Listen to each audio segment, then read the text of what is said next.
Hello everyone and welcome to the Zcast post week 5. I am joined this week, of course, by Rebel Question. Hi. and Squee. Question. Hi. I got a question. Oh dear. I got a question, Yes. HCK. What is your question, Rebel? Why do you always say welcome? They're not welcome. Because I was going to actually give a proper answer then. It's like, oh. No. Always, JK. You were trying to take it seriously. I could just imagine Rebel doing it. Oh, for fuck's sake, you're here. Yeah, well, we've got HJK, Oh my Squee, God, what's another going on viewer. Ah. Oh god. Sounds about right, actually, yeah. It's like someone declares for a new team. It's like, oh, for fuck's sake, there's another person who want to watch this. What? How have you both been in the week that has gone by? Tell me your news. I got like 4 hours sleep last night. It was amazing. It's like the longest I've slept in a couple of weeks. It was great. Okay. I'm starting to think that these are going to have a recurring theme. Squee? My hair grew longer. Okay. For week 5 matches. The first match was Super Saiyans versus Marge. This was the best match of the entire goddamn week. I'm going to sit back and cry Good. and let you two talk. Good. You cried. yourself. It was awesome, It was and I need to poetic. figure out if Piff is somehow controlling my immunity, because he's been calling it pretty hardcore. Yeah, thanks, Piff. Thanks, Alan. Wow, Majub. I mean, Majub Vegeta too, but especially Majub. Wow. Man was on fire. I wish he was on fire. It's lava. All right, maybe we need to discuss the difference between metaphorical and What? No, we don't.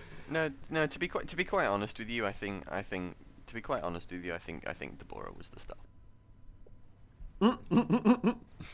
Yeah. I know. Spopovich took no damage. Well, that's true. Neither did Deborah. And Deborah has defense downs. I mean, yeah, come on. Oh, that's true. It's He's very impressive. tactical Yeah, play. yeah.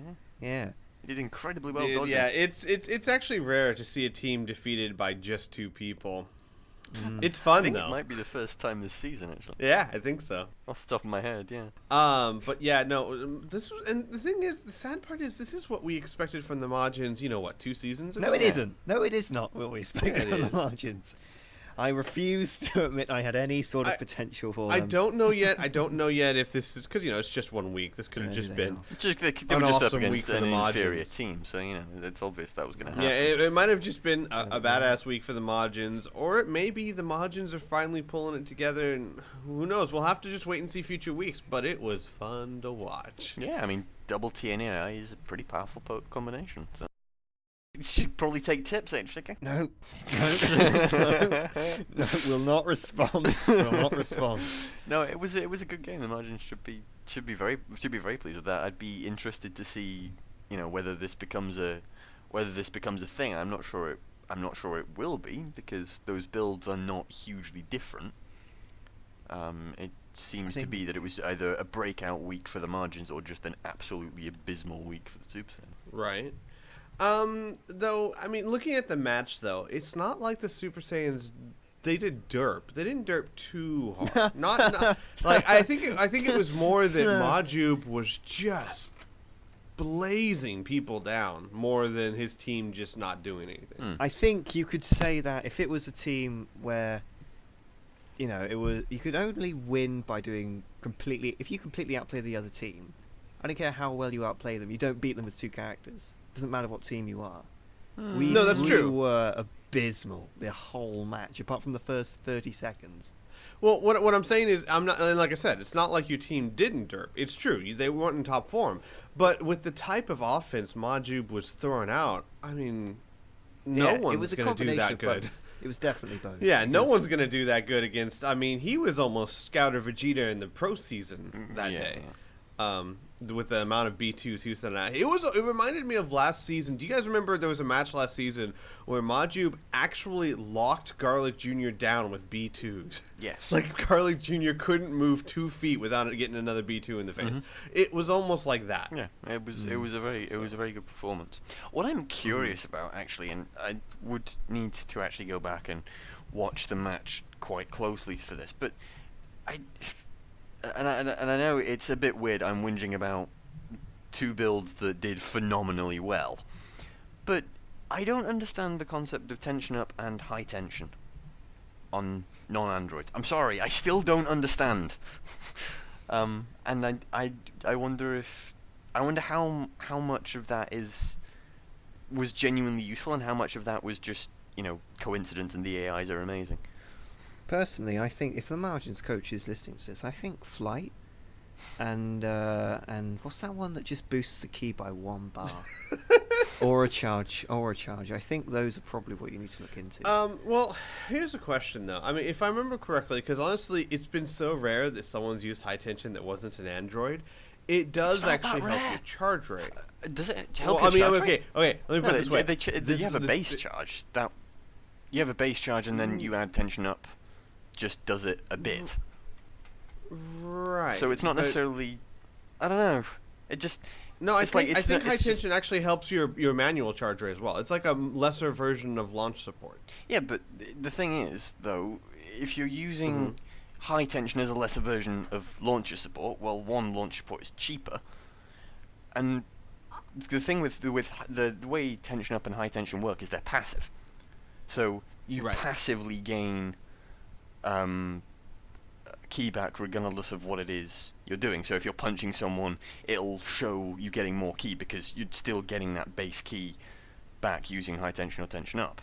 And the same will go if you're charging. So it's not boosting your charge by a percentage, it's just giving you an extra base charge. So it's like using Unleash Latent Power without the negative, basically. Right. So, yeah, it's not. I don't know. I don't think it's the worst. Like, I would have said that Unleash Latent Power was probably a worse choice. But if you're trying to boost someone's charge rate, I don't understand, especially for a character. Like, tension up is 2 points, and its impact on anyone is. Like, any non-android is tiny. Like, it's a minute charge rate. So I don't understand. If you're using it to boost someone's charge rate, why you wouldn't just use launcher support? Because launcher support is good. Launcher support is really good. That is a good question. And hopefully they can actually answer. Maybe they actually had a reason for it. And I'm sitting there thinking maybe they're trying to pad out the build. But again, your point, if you're just padding out the build, launch support. Yeah. I mean, high tension. No one pads out 3 points of a build. No. I'm sorry, that doesn't really happen. No.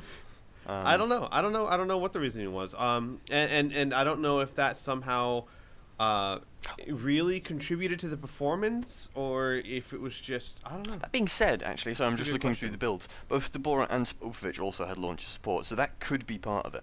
Actually, looking through the builds. But again, I don't know. I'm just not a fan of tension and high tension. An energy-heavy team. It worked. Yeah. Yeah, that's true. No, it's good. And what's actually really nice about both Marjube and Margin Vegeta is the builds are pretty similar. But they both have that quick fast attack, which is, more damage in melee. And that's really useful. I shouldn't have fucking told anyone that last week, should I? Anyway. Next match. Not even the courtesy of giving them a good game. God, Saiyans what a prick. versus Cole. That was another fun match. That was a really great match. I love that. Yeah, no, it was wonderful. It was a really fun match to watch.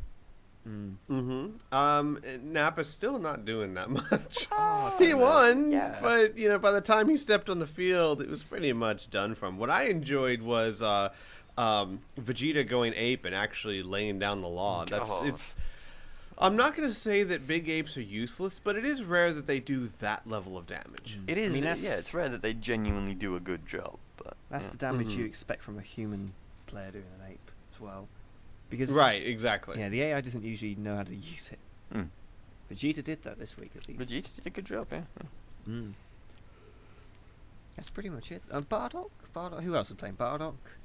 I think King Vegeta as well. Let me check. Yeah, it was Bardock, King Vegeta, Scouter Vegeta, and Nappa. Yeah, and then Cold had everyone except King Cold. No. King Cold was in. Yeah, Oh no, King Cold Everyone wasn't. except King Cold wasn't in. Yeah. It was King Cold everyone else. wasn't in. It's Yeah. funny that they actually started Metacooler against Scouter Vegeta. Well, there's two things interesting here. Actually, in that case, since we don't actually have stats to go off this week, what we're going to do, I suppose, is we go a bit more in depth into builds, since we have, like, the time that we'd usually be in terms of stats. Mm. And there's a couple of interesting things, especially given what we went over last week with Metacooler. Master Strike, Quick Fast Attack. Come on. Well, actually, Now- don't come on. No. Now, That's a great build. there's That's a there's couple of- fantastic build. There's a couple of interesting things there to begin with. First off, Master Strike on someone who actually uses their weakest B2 an awful lot, but who Master Strike actually has a really big impact on that B2. You know, that B2 was doing about 3,000 points of damage during that game, Right. ish, give or take, right?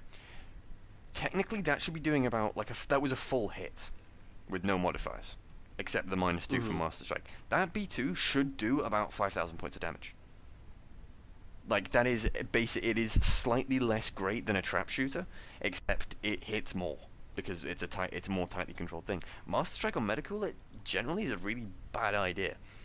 And then Agreed. if you combine it with something like Quick Fast Attack, it's just, well, it literally is there just for a negative. The simple truth is, I was thinking about this the other day, because Master Strike was so popular for a long time, but I don't really know, even without Quick Fast Attack, Mhm. I don't really know if its advantages are ever really worth it. Because here's the thing: the strength of a melee build is that people will constantly do melee, Mhm. and what you hope with any melee build, even with Krillin per se, is that they will be throwing out the B2s even if irregularly. So I've been thinking the past couple of weeks, when you make a melee build, it's never wise to do it at the extreme expense of your B2s. No. Because the true strength of a melee fighter is to do chip damage, and then a surprise B2. Mhm. And you want that surprise B2 to hit for as much as it can. Yeah. 2,000 points is a huge amount of damage when it comes down to especially melee. Agreed. And you've seen and you've seen that B2s can always be forgotten. I mean, hell, look at the past few weeks. Even Krillin's expanding energy wave has been doing 3,000 to 4,000 per hit. Yeah. That's pretty good. That's I mean, that's for that acceptable. move. Yeah, that is Yeah. something you can be okay with. Right. So I think that Master Strike, I know it's used a lot. I used to love it. I don't so much anymore. I'm not convinced that the added damage it gives your melee attack is good enough to justify the -2 on your super. There's a couple of things regarding that. So you look at a character that uses their B2s pretty extensively. So you look at Farsha, you look at Metacooler. You put Master Strike on them, that doesn't make any sense. Yeah. You're sacrificing something that ought to do a decent amount of damage for a bit more little damage, which makes no sense. Even if that stacks, it's still not worth it in my mind. Right. But if you look at a character who you're just looking to make purely melee, and maybe you've got a bunch of melee characters already, maybe you're the margins where you've already used Quick Fast Attack and on 2 people. So you think, right, okay, it's fine. This person needs to do more melee damage, so we'll give them that. That is the only situation where that is even a thing. Like, even for Krillin, whose B2s are pretty bad and probably will miss, the off chance that they won't miss, and just the off chance that they'll hit, a hitting Kamehameha is brilliant. A hitting expanding energy Right. wave isn't great, but it'll do. It's better than that energy, him just sitting there at full energy and wasting it.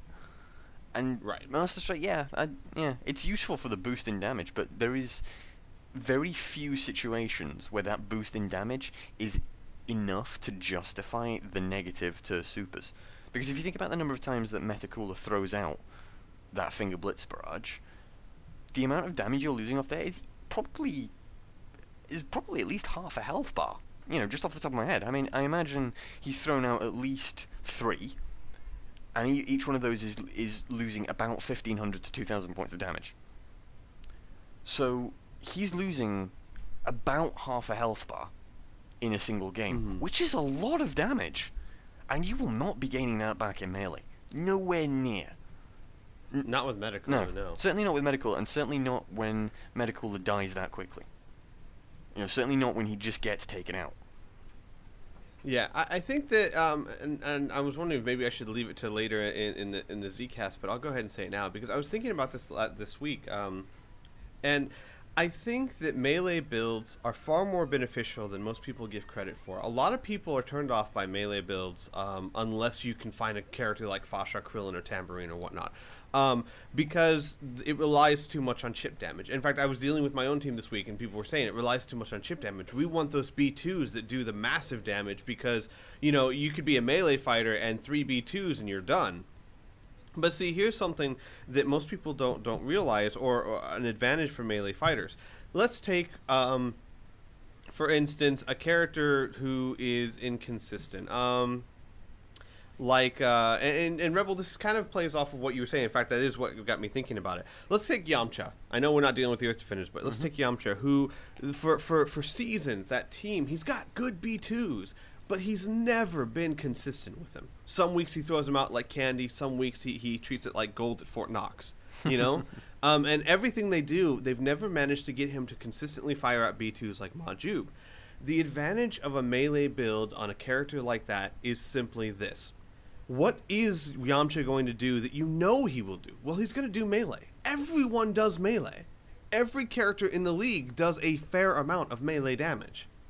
You know, some people have greater strengths, that's true, but there's no one that steps on that field and doesn't throw a punch at some point. So what you can do for characters like that, characters you just don't know what to do with. Remember we were talking last week about hard characters to build. You give them a melee build because you know at least at some point they are going to be in a melee fight. And at least you can strengthen what you know they will do. And at that point, you make sure you give them a melee build that doesn't hurt their ability to throw B2s. And that way, if they throw B2s, fantastic. If they don't, at least they're still competent at something. And I think a lot of people overlook this. They just look at, well, melee relies on chip damage. Not really. You can give someone a melee build, and you are strengthening something you know they will do, in case they don't do what you hope they will do. I don't necessarily disagree with that in and of itself. I would say, though, that it depends on your team composition an awful lot. And don't get me wrong, I'm not suggesting a full-fledged, let's throw this guy as far melee as we can go. I'm simply speaking a melee-centric build, or a build that has things that help melee without hurting B2s. It can be useful to almost anyone. However, I will say, just like you said, depending on what your team is, and depending on the character too, because let's face it, Majub would not be at his best if you gave him a pure melee build. That's not his strength. Will hurt kill. So, but I was referring more to when people are looking at a player on their team and going, I just don't know what to do with this person. They won't do what I want them to. That's an option for you. Yeah, certainly if you look, there are two ways of looking at it. You can look at a team as a group of individuals or as a fully fledged team. If you've got a team that and you're looking at the players just as individuals, then yeah, absolutely. That philosophy of, I haven't got a fucking clue what to do with him, I'm just going to throw him melee. You know, I won't hurt his B2s, but I'm just going to throw him on melee and, you know, see what happens, you know, hopefully this pans out. The problem you have when you look at that is, one, it's pretty difficult to design an entire team's build using that sort of individual player philosophy. And also, it depends entirely on the team you're going to be facing as well. So if you think that you're going to be facing a team like, or a player starting like, let's say, Frieza, or Scouter Vegeta, or End Vegeta, you know, these real powerhouse players that are really solid in pretty much every aspect, and, you know, what they excel at is dependent entirely on what their coach and what their team decides to put them on any given week. You're looking at a case where your players who are focused on melee this is the same problem I had with generalist builds, is the concept that your players are not going to be great at any one particular thing. And so if there's someone that is really, really specialized, like if you throw a generalist person against like Tambourine will take them apart. Any melee-focused character who's vaguely competent will take them apart. And the same goes for B2's character. If you throw, one of those sort of balanced, hopefully melee, but, let's get a few B2s in there as well, up against Marjube, they won't live.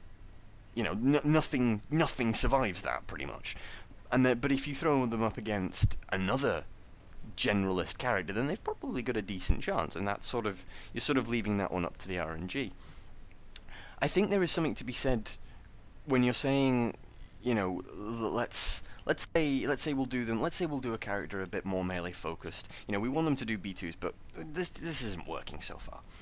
There is something to be said, not necessarily for building the build around and the Pataras around doing melee, but building the AI around doing melee. There's something to be said for that, because a melee AI, depending on what the character is just as likely to do B2s as any other AI, so long as they've got the energy. Their priority will be different, but that's kind of dependent on the AI and is a bit too random for us really to be able to comment on that. There are times, we put, when I was at Team Cold, we put we put King Cold on Freezer AI because it made him do melee. It made him a really good melee fighter.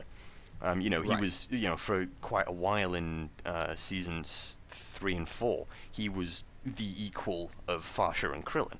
He was good. And if he threw out a B2, one of those full power death beams, you were fucked. That was a guaranteed starting kill, pretty much. So long as he wasn't completely shit, that was the beginning of the match locked down. So there is certainly something to be said for a melee AI or a different AI than the focus that you're going for. I wouldn't say throwing a lot of melee Pataras on even on a character that you want to do melee is necessarily the best plan. Because the amount of damage you can do from one B2, so long as it connects. Like even if you have a decent connection from like a trap shooter or finger blitz barrage or infinity bullet, they're actually decent. The damage on those is like a half health bar, or so. That's still like turn around a fight. So I'm not saying go put Super Plus 2 on Metacooler. That's not necessarily a cool idea. Or put Super Plus 2 on Krillin and hope he does expand the energy wave. That's not necessarily a particularly cool idea. But sort of saying, I don't know what to do with this character, so we're going to make them melee focused, isn't necessarily a bad idea, but I'm not convinced. Well, no. by it. Well, it's not. All right, let me clarify. It's not, I don't necessarily know what to do with this character. I was referring more to I've done everything I can think of with this character, and they are not consistently doing what I want. Mm-hmm. Because my thinking was, yes, I agree in most cases a generalist build against a specialist fighter won't always, sometimes they'll get trashed. Mm-hmm. But here's the thing. If you have a problem child where you're like, man, he's got good B2s, but I can never get him to throw him out on a consistent basis, no matter what I've tried, what AI, whatever, they just don't work consistently. In that instance, if you're throwing them up against Marjube, trying to give them some sort of specialist build and hoping they do something is just as bad as throwing them out there with a generalist build.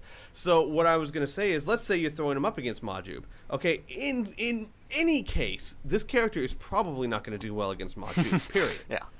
But if you give them a melee build, you do know that he will get his fists on Marjube at some point.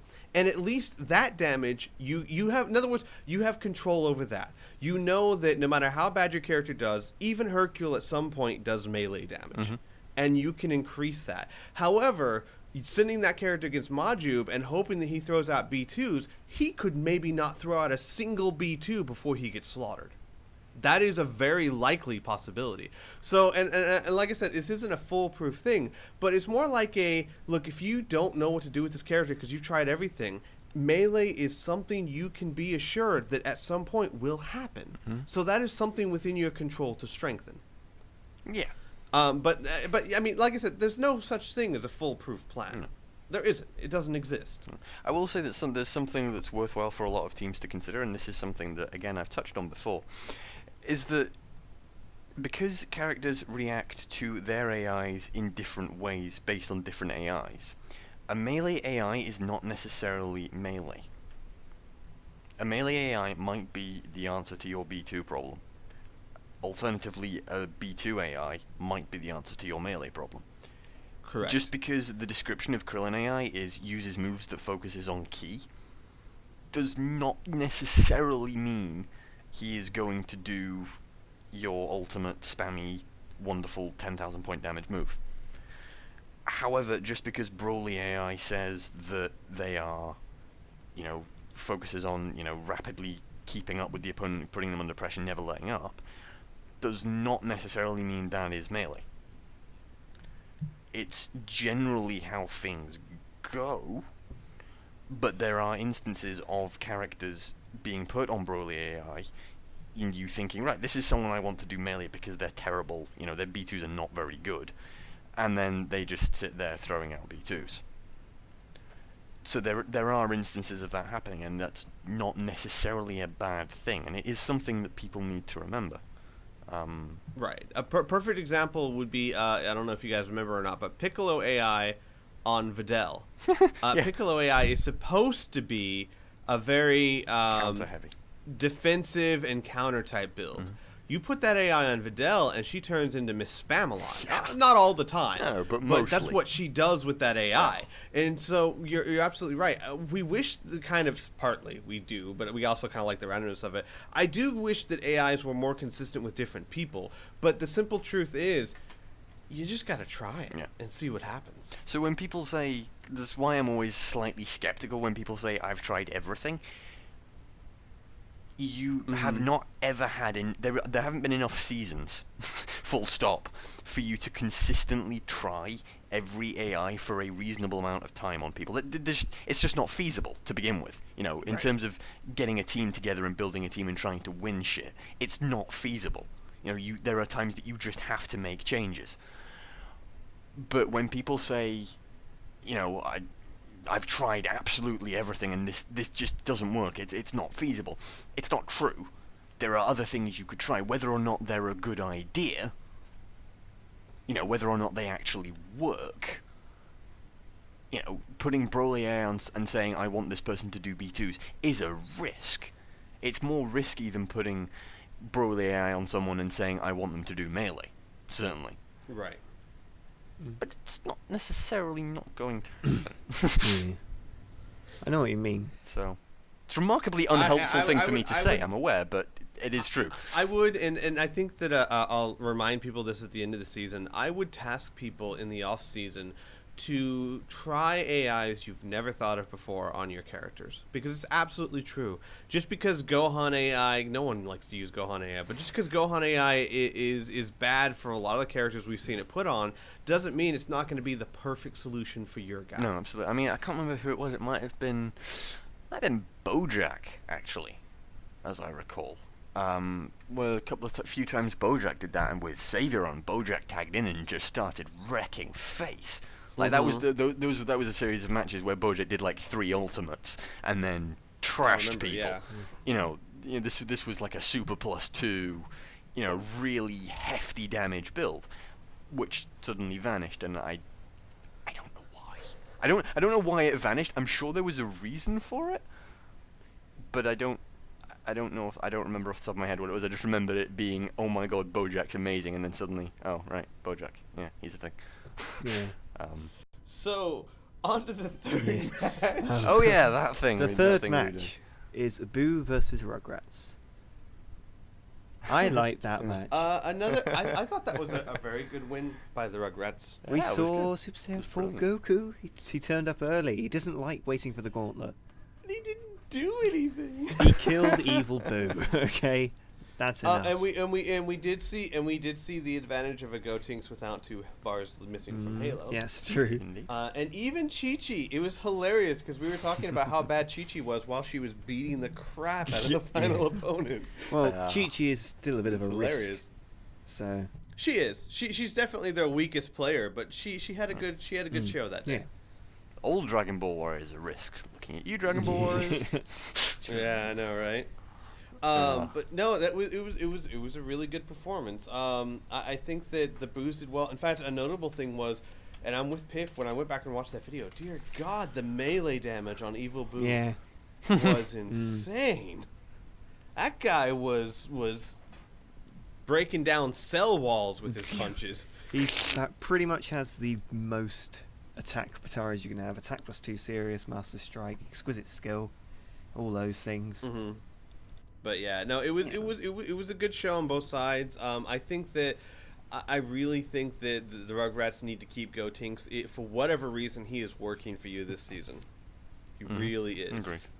And I think you need to keep up with that. But other than that, I mean, they got their second win finally against a team who, admittedly, even though they're not doing so hot this season, they are a powerful team. Still fucking yeah, they're still bloody terrifying. I mean, a lot of Yeah. people will turn around and say, you know, oh well, Majin Buu's not a very good character. You know, he's the weakest character on the Boos. Yeah, but Majin Buu's actually pretty good. You know, the same goes like a lot of weeks will turn around and say, yeah, you know what, Evil Boo's, you know, they're up against the weakest player of the Boos, which is Evil Boo. On his day, Evil Boo is like as scary as Kid Boo. Yeah. You know, easily. That the fucking Kamehamehas are brutal. Very true. So, you know, anyone on the Boos rather, has the potential to be like we had either a season ago or a couple of seasons ago. They're all sort of merging at this point. But you know, a while ago we had Gohan Boo as probably the best character in the league, bar none. You know, he was brilliant.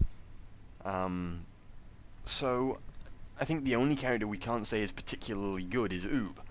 And you know, the Boos certainly haven't had as long to build Oob as they have the rest of their team. So, you know, he's still not necessarily going to be terrible forever. I mean, he's Right. still doing decent. I say that with a huge amount of skepticism, but yeah, I mean, he's not. I awful. think that, I mean, they're obviously struggling this season, but any win against a Boo team, you should be proud of that. That is a hard fought win. And same thing with the Rugrats, it was a hard fought win. The Boos didn't just hand that to them. No, not at all. Yeah, I mean, yeah, down to the last character. Yeah. So it was a good job, and like I said, I was very surprised with Chi-Chi. If you can get her to perform like that, she would be a decent character. I don't think you're going to be able to get that consistent, but when her team needed her, man, she did step And up. make sure that No, GT absolutely, Goku yeah. always transforms, because that was so cool. Yes. That was fucking hilarious. It's like, yeah, this Super Saiyan 4, this game is over. Oh, fucking hell. Well, he doesn't have all those red Pataras on him this time. So I was like, oh. Yeah, even then he wasn't that great. yeah, let's he be was a bit honest. inconsistent. That was what was hilarious. It was like we made completely OP builds, and he was He was alright, good, I and then he suppose. was pretty much every other Goku. And in case anyone's curiously asking, you know, why we just don't have him, there is, whenever we tested him, he has a habit of using a B1 B2 combo that is God, amazingly no, don't. brutal. Kill you in 5 seconds, ultimate. It's like, oh, Kill you in shit. 5 seconds, I believe, gives you a +2 or +3 to supers. It's insane how much it adds. I think it might be +2 to. I think it might be. I think it might be +2 to everything. It's crazy. It turned his regular Kamehameha from like a 10,000 damage move to a 14,000 damage. And Yeah. and the thing is, that wouldn't be so bad, except he shows a penchant to do it. Yeah, when no, we he tested does. him, he would kill you in 5 seconds, Kamehameha. Kill you in 5 seconds, ultimate. And it's like, jeez. Yeah, this is not even a thing. Like if you could manage to get that to be a thing, no, Instaban, no, that is Yes. not I gonna think happen. Super 17 was bad. Yeah. Super 17 was tricky but a bit wimpy, to be honest. Now, and on the other hand, just in case people go, well, why do the Rugrats never get Super Saiyan 4 Goku until he's at least down to a bar and a half, which gives him much less time to do said thing. And if he only does that once every 5 weeks, that's fine. Mm-hmm. The thing is, though, also you have to remember that they are not building Super Saiyan 4 Goku. Right. They are building Super Saiyan 3 Goku, which is a completely different character, technically. Definitely. Right. You know, that is a completely different character with a completely different, like, random number generator. You know, this thing has different pluses and minuses on different things. This thing will do different stuff. Generally, he'd obviously get better stuff because he's Super Saiyan 4. He's one of the best characters in the series. Mm-hmm. Yeah, but But generally, even if you're just trying to build it for the AI, let alone the build, it's not. It was a Most bit Super Saiyans meh. when they transform It wa- don't do good. Or maybe I'm just thinking of just Goku's. It might just be Goku. Anyway, next match is. I was just thinking about the Super Saiyans personally. I'm sorry. Well, we don't transform much anymore, so you can think about that. No, if you like. are transformed. You just Yeah. tag. That's your transformation. Wimps. Valkyries versus DB Warriors. This was fun. I like this match. It was fun. Yeah, it was a really fun match. And I am starting to get thoroughly convinced that the Dragon Ball Warriors are a team to be afraid of now. They are a pretty powerful force to be reckoned with. I was kind of expecting this season. You know, I was expecting them to do well, but to this extent is they should be really pleased. I mean, look, their record is 3-2, which is a good record, but I don't think that is even reflective of how well they've been doing this No, season. the thing is the Dragon Ball Warriors have had a bunch of really close games.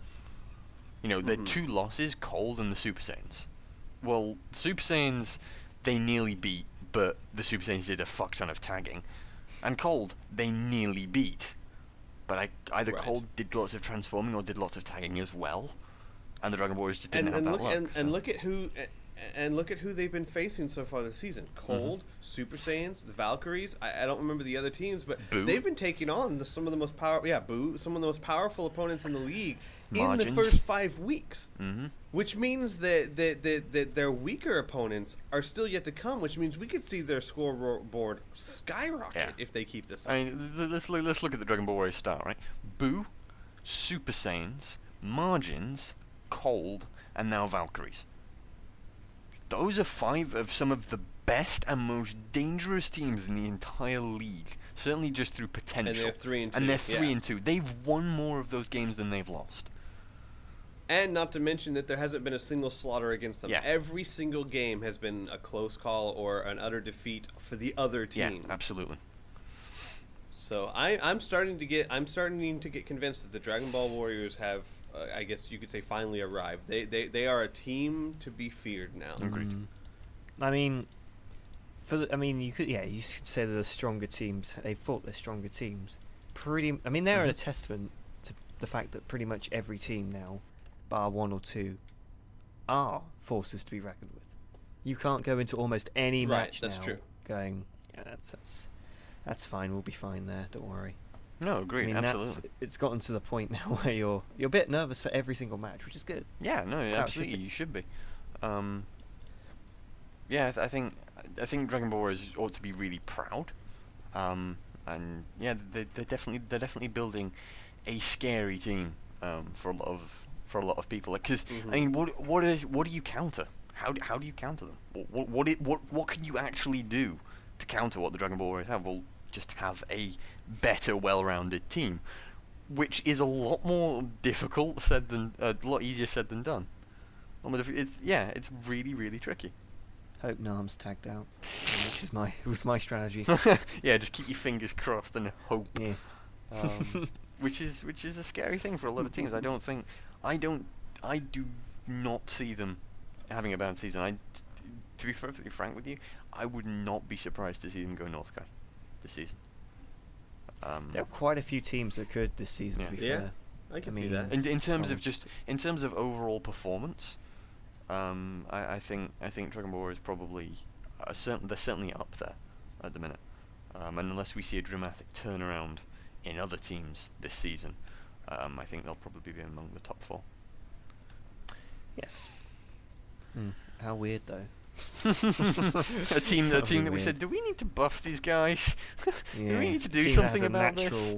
Like, natural disadvantages. yeah. Yeah, they are. They do have a natural disadvantage compared to other teams. It's not great, It's not but huge, it is but it is there. And when you're talking about the level that a lot of these teams are playing at, it makes an impact. If they had, the default stats when they were up against the Super Saiyans or Cold, those matches could have been completely different.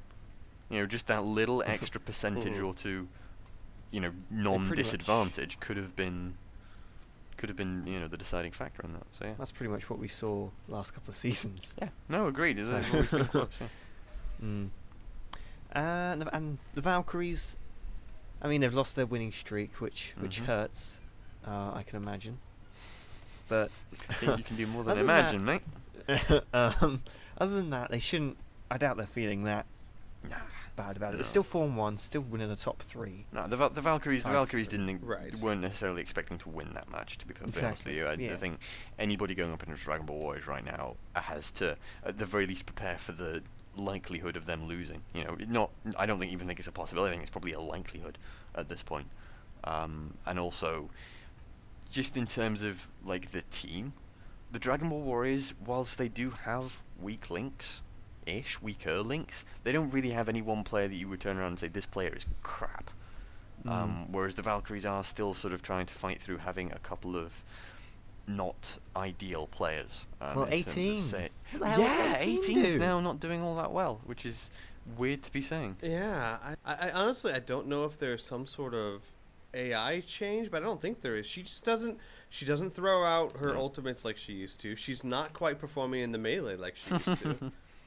She's just not aggressive like she was. She's Yeah. just getting mellow in her old age.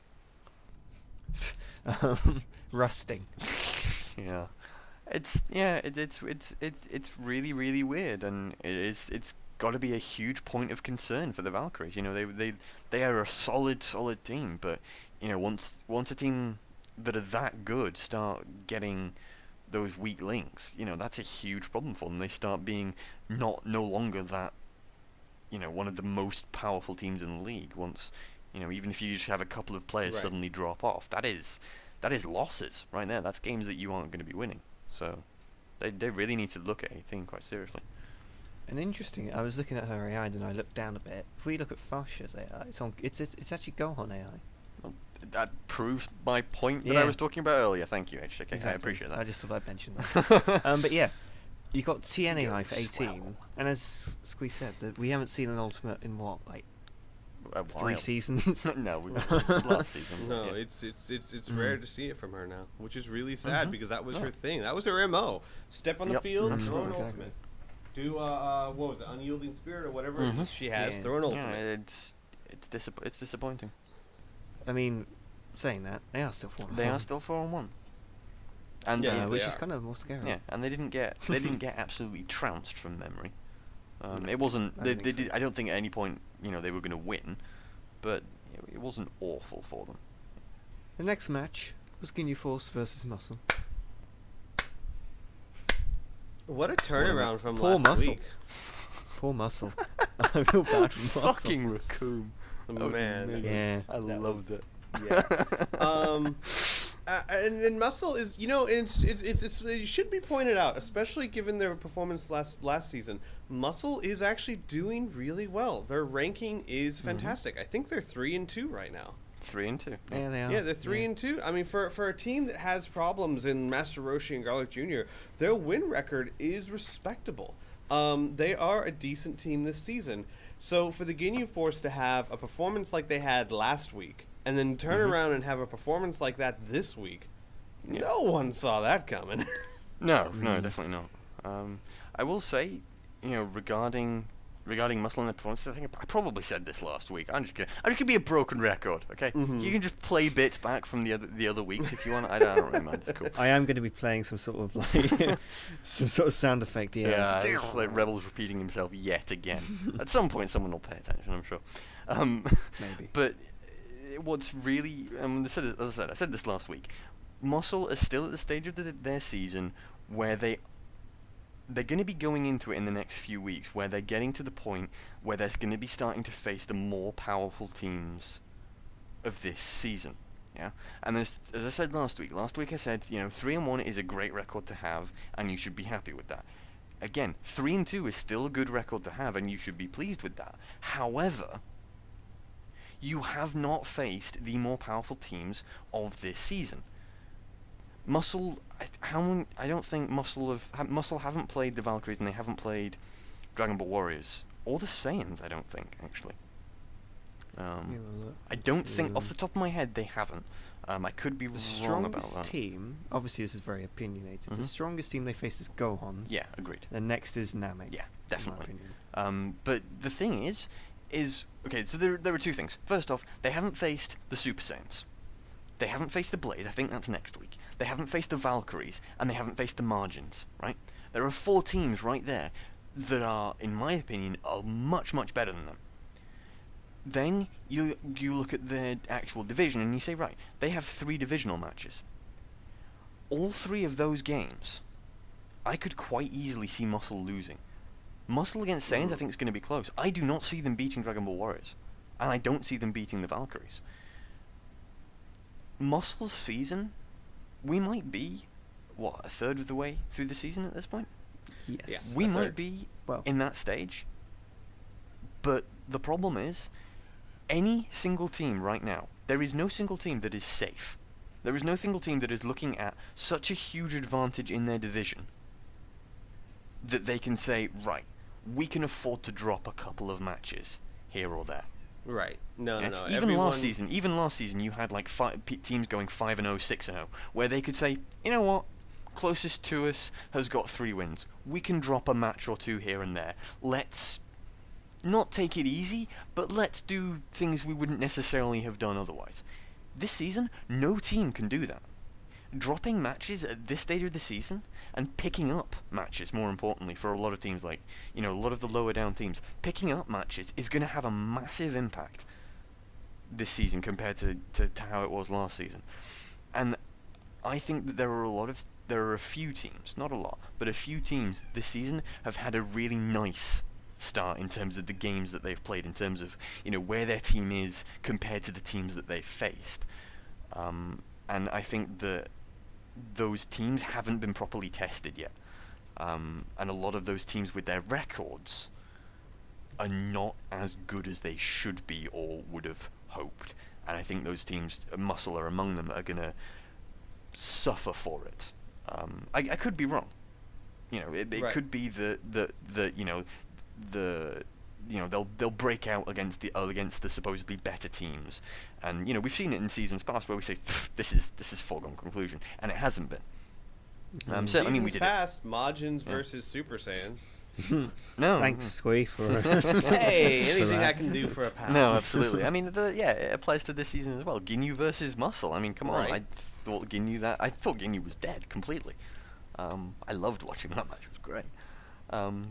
But yeah, I don't think that Muscle is in a position where they've been fully tested yet, and the tests that they have had have been good, but not hugely promising for them.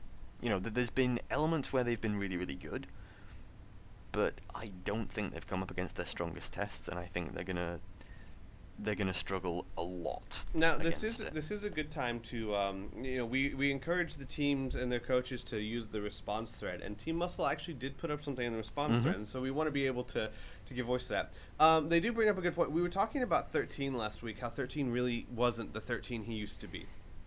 And they did bring up the point. So, yeah.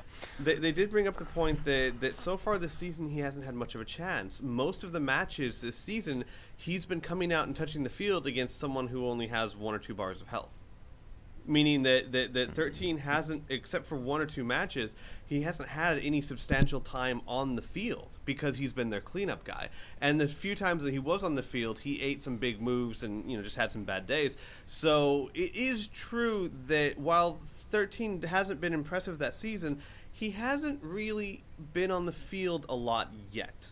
So I think, like I said, and I agree with that. I think there's only 1 or 2 times he's been on there a lot, and those 2 times he ate some bad B2s. So, how do you want me to because I have responses to an awful lot in this, but how do you want me to respond? Do you want me to respond to it all at once after you finish talking, or just bits at a time? No, I'm done. You go. Yeah? Okay. H-Chick is not going to enjoy this, I'm sure. Well, whatever, just carry on. So, Android 13 may have not touched the field, and yes, he did eat those B2s. However, so every team has their cleanup characters. Super Saiyans have their cleanup characters. You know, every team has someone that comes out at the end, but also it doesn't really matter when you come out. To be completely honest, as to how you judge a performance, because we're not just judging the performance of a character on the statistics of this character has done X amount of damage and has taken X amount of damage. When we talk about the performance of a character, we're also talking about how have they looked during a game. And if your character is coming out and eating B2s, and is not performing hugely convincingly during, after they've eaten those B2s in response to eating B2s, that still doesn't, it may not make them a bad character, but it certainly doesn't make them a good character. It's not a positive thing that you can say, oh well, they came out at the end and they ate a couple of B2s. No, that's a problem. The fact that they're eating moves, the fact that any character is eating moves is a problem. I don't think he's disagreeing with that point. I think all he's saying, and I happen to agree with this, is I don't think he's saying that, yes, 13 is what 13 used to be, and he just takes some bad moves, it's fine. He's just saying that, and let's say it, if you have only touched the field twice in a season for any substantial amount of time, that's not really enough to gauge really how well they are. It's possible he just needs more time, but no one's denying that, yes, when he was on the field, he didn't perform very well. Mm-hmm. So, yeah, I mean, again, like I said, I don't think it's a counter argument to what you said, because no one can deny that. It's more of a, all right, well, let's give it some more time before we write him off kind of thing. Yeah. The other thing it does point out and says is that 13 used to be a monster because of his very high charge rate, which he got from tension up. I think it was actually high tension, first off, but yeah, whatever, same thing. His charge rate isn't bad. Well, now see, this one I don't think charge counts. Rate isn't.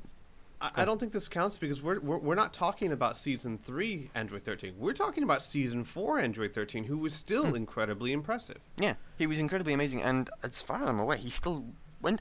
again, seasons, merging, face, don't remember. What season did we put the restrictions in? Season 3, right? At the end of Season 3. So he's had these restrictions for all of Season 4 and what's become of Season 5. Yeah. And Android 13 was still fucking scary last season. I don't remember many times during last season where I went, oh god, Android 13, he's just not impressive anymore. No, I think quite often I was actually saying, Android 13, look at him, he's good, isn't he? And we're not... So, that doesn't... It doesn't really work. And, part of the reason that Android 13 is not going to be doing as well is because other people's builds are getting better and muscles are not improving at the same rate. So, they still need him to be better. They need all of 13. Well, Bojack especially, to be better. But Android 13 is just the range of good moves that he has is complete and utter bullshit. And for Muscle to get to this point, as I probably said last week, they need 13 to be at a situation where 13 is challenging the best players in the league. And right now, 13 is not doing that. Nowhere near. 13 is being a threat to most people, but if you put 13 up against, even like Marjube has always taken 13 apart.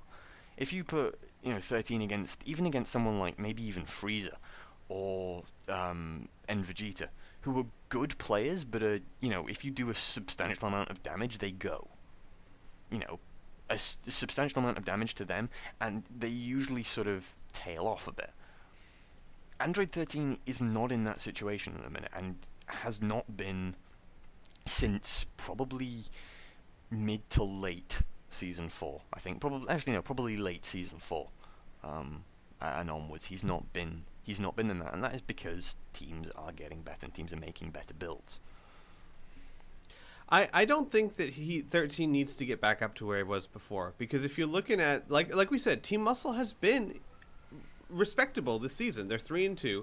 They haven't gone up against some of the harder teams. That's true, and they still have a lot of roadblocks in front of them. But if you look at Team Muscle's wins, their overall team has been performing better. Broly's been doing really well. Bojack has been doing not horrible, scary Bojack, but decent, good Bojack.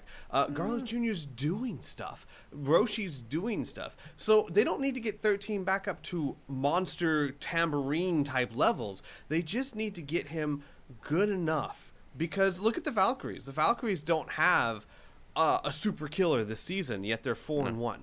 They Team Muscle can follow the same route.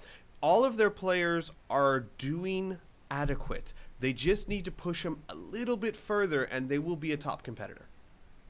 If they can push, instead of, like what I'm saying is, yes, you could push 13 through the roof, or you could just push everyone just a little bit higher than what they are now, and you're going to be sitting pretty. Or you could do both. I mean, Yeah, Bojack both, has been... Ideally, Bojack both has been would work. Yeah. I mean, Bojack has actually been pretty shit this season, to be honest. He didn't do I too think bad he's- last match, I believe. No? I mean, don't remember well, off the okay, top of let me my put it head, this way. but- I look at what they throw versus what connects. I believe Bojack Right. actually threw out quite a bit and just wasn't hitting. And in my personal philosophy is, unless this happens all the time, if you're throwing the moves out consistently every match, they are going to start hitting, and overall you're going to start doing well. One match where you throw out 3 ultimates and all 3 of them miss sucks, but if you can get them to throw out 3 ultimates every match, overall you're going to be hitting. So, but yeah, so, and that was kind of the thing with Bojack. Yes, I agree. He's not, like I said, he's not the scary Bojack he was last season. But like I said, if you can just push everyone 1 or 2 notches above where they are now, you might not be top team in the league, but you are going to be in the playoffs.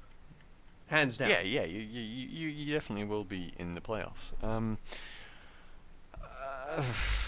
don't know, there's... Sorry, I'm thinking, and I'm also watching StarCraft at the same time. My apologies. I'm tired. I'm working off not very much sleep, and I'm trying to multitask. I'm not. All right, good so at multitasking next to match. begin with. So yeah. Next Oh, match. well, first of all, I mean, Guinea Force, stick with Good job. whatever builds you put on your team. Keep it at least another week and see what happens.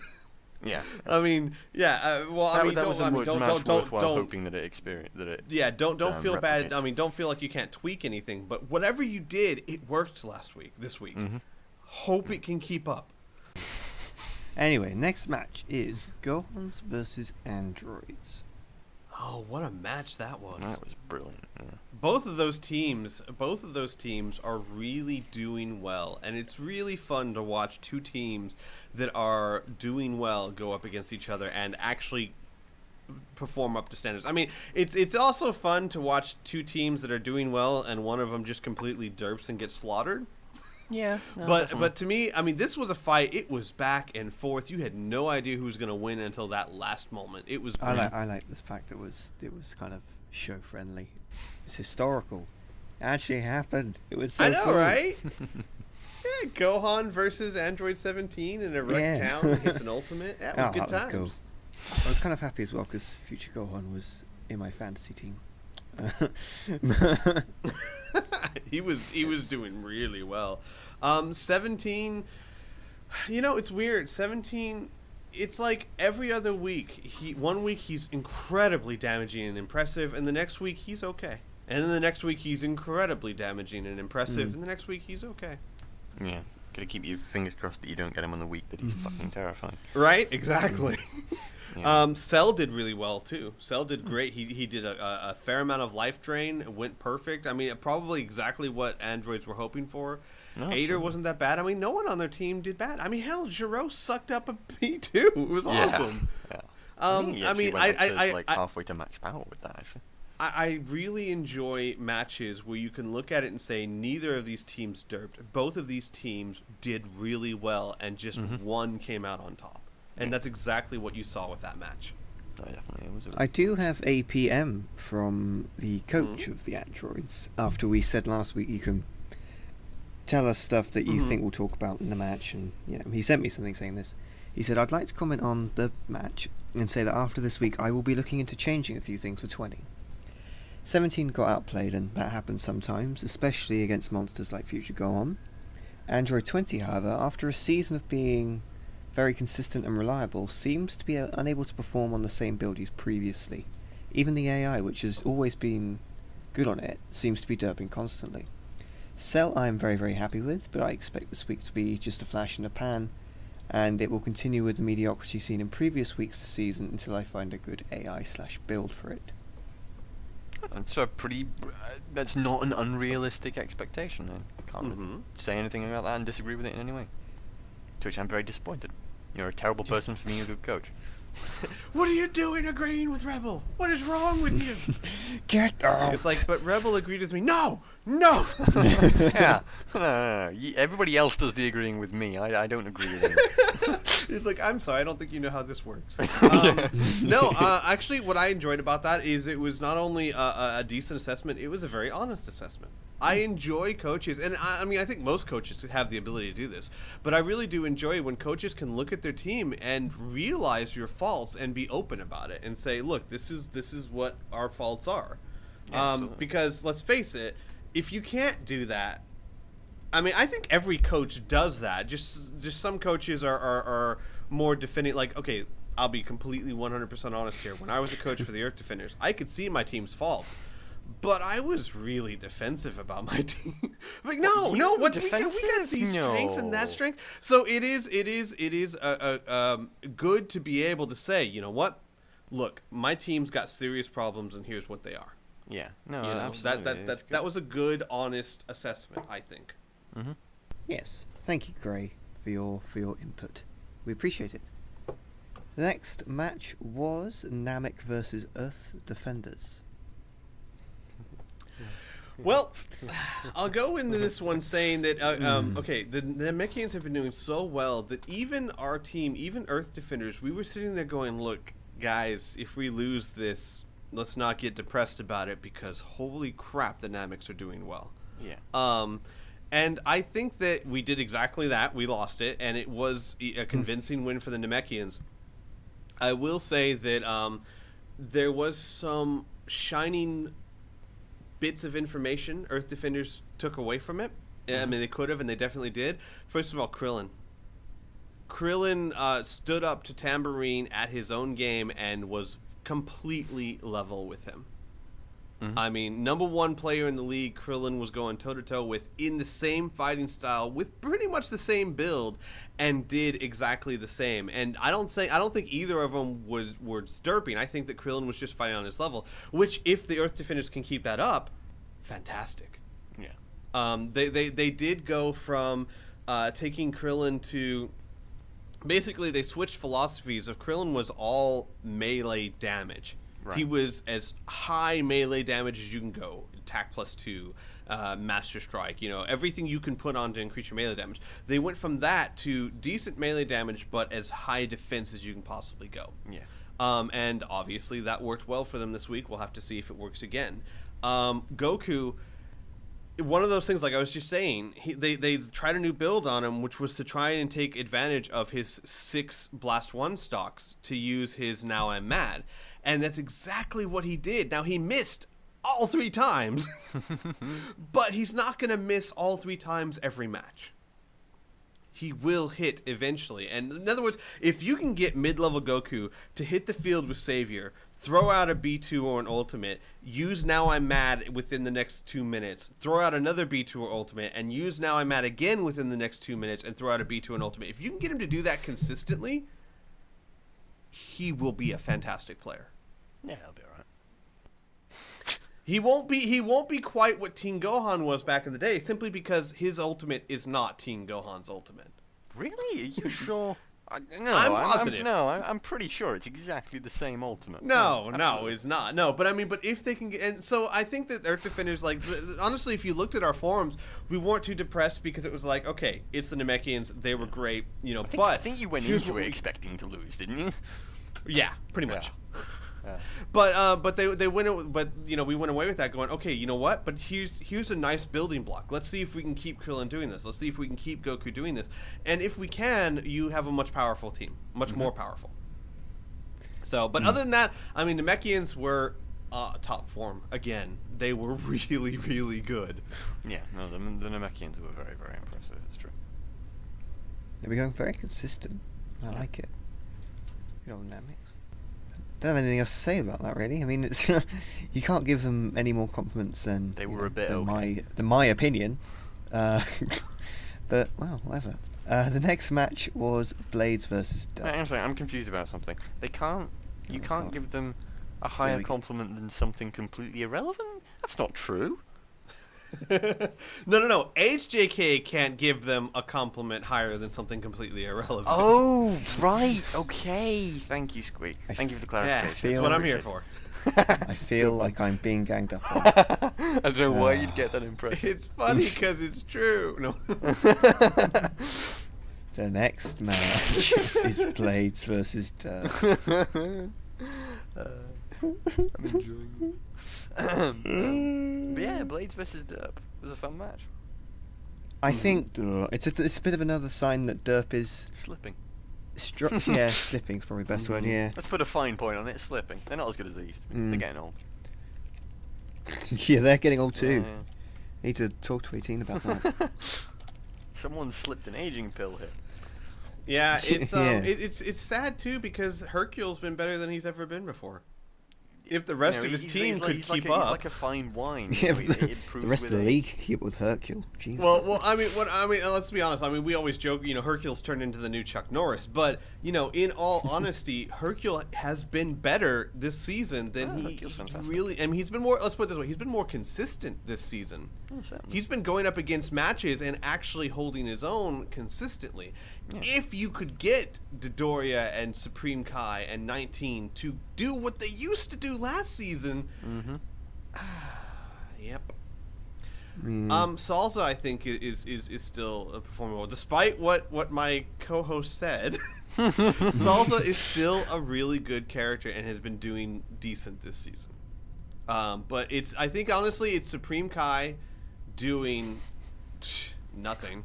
19 not performing like he used to, and Dodoria just not up to snuff.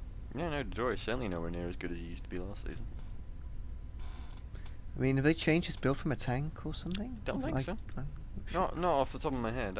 I'd go and look. Let's have a look. HDK sound effect.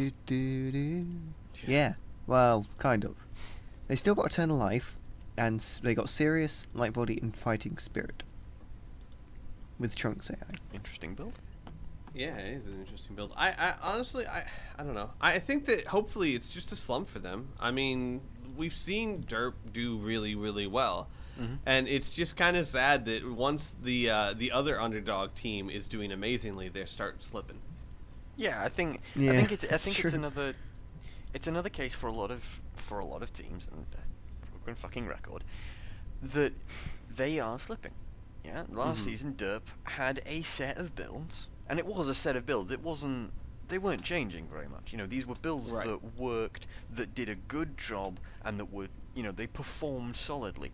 And they had those builds, and they stuck with those builds, which that season was entirely the right thing to do. That was cool. But the problem is that they have sat back and done what Muscle did at the beginning of Season 4, and what a lot of top-tier teams, Margins included, did at the beginning of Season 4, which is sat back and said, you know what, we won, or, you know what, we did really good last season. We don't need to change. And they didn't necessarily sit back and say, you know what, we don't need to change. It's fine. But the mentality was right. But that general mentality of not just we don't need to change our builds, but that our players are good enough to see us through this, and that this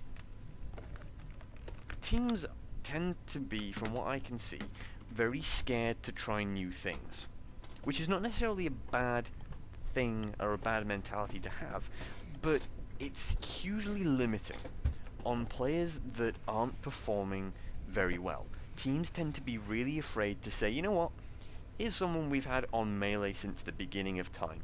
The B2s, nobody's B2s in the league are so terrible that you were disappointed if they throw them out.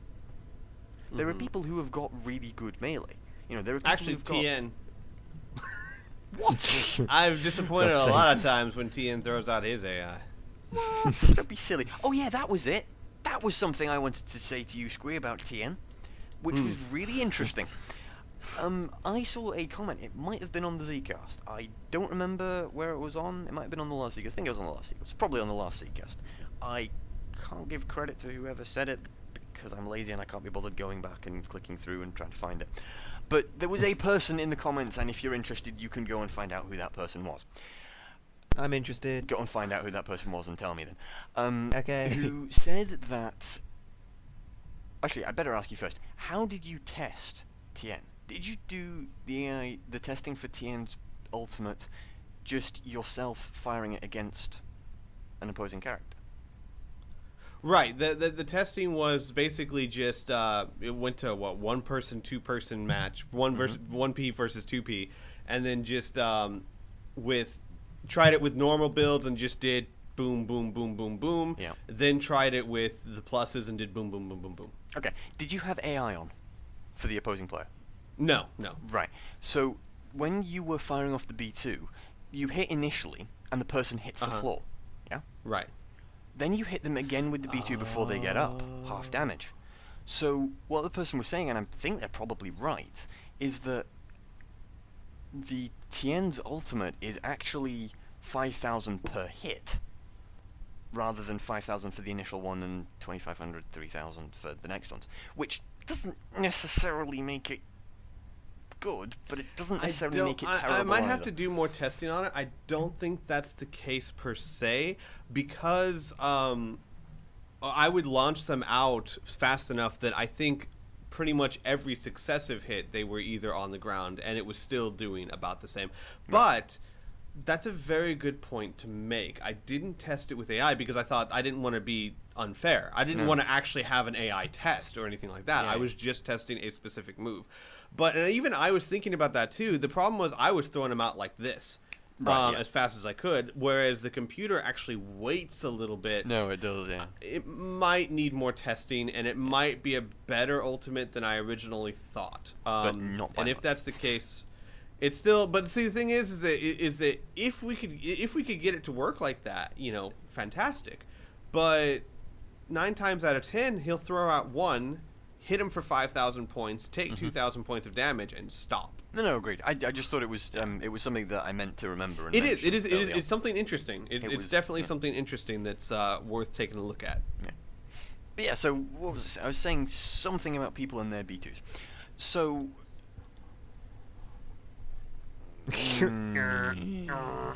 I have completely lost my train of thought. Oh, you said no one has an ultimate that's so bad that when you throw it out, you're disappointed.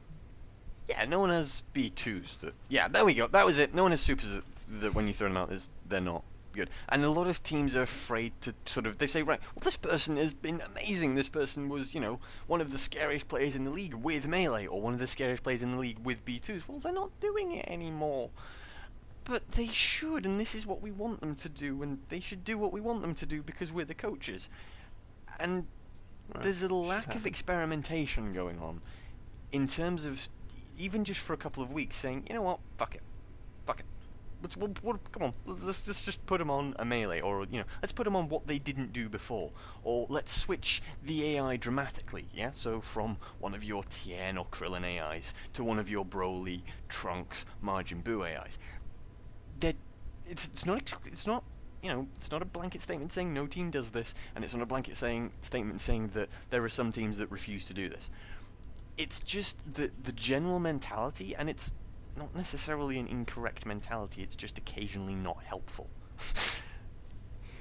That it might be worthwhile for a lot of players that are not performing up to snuff, and up to the levels that they used to, Dodoria being one of them, where you might want to consider changing something.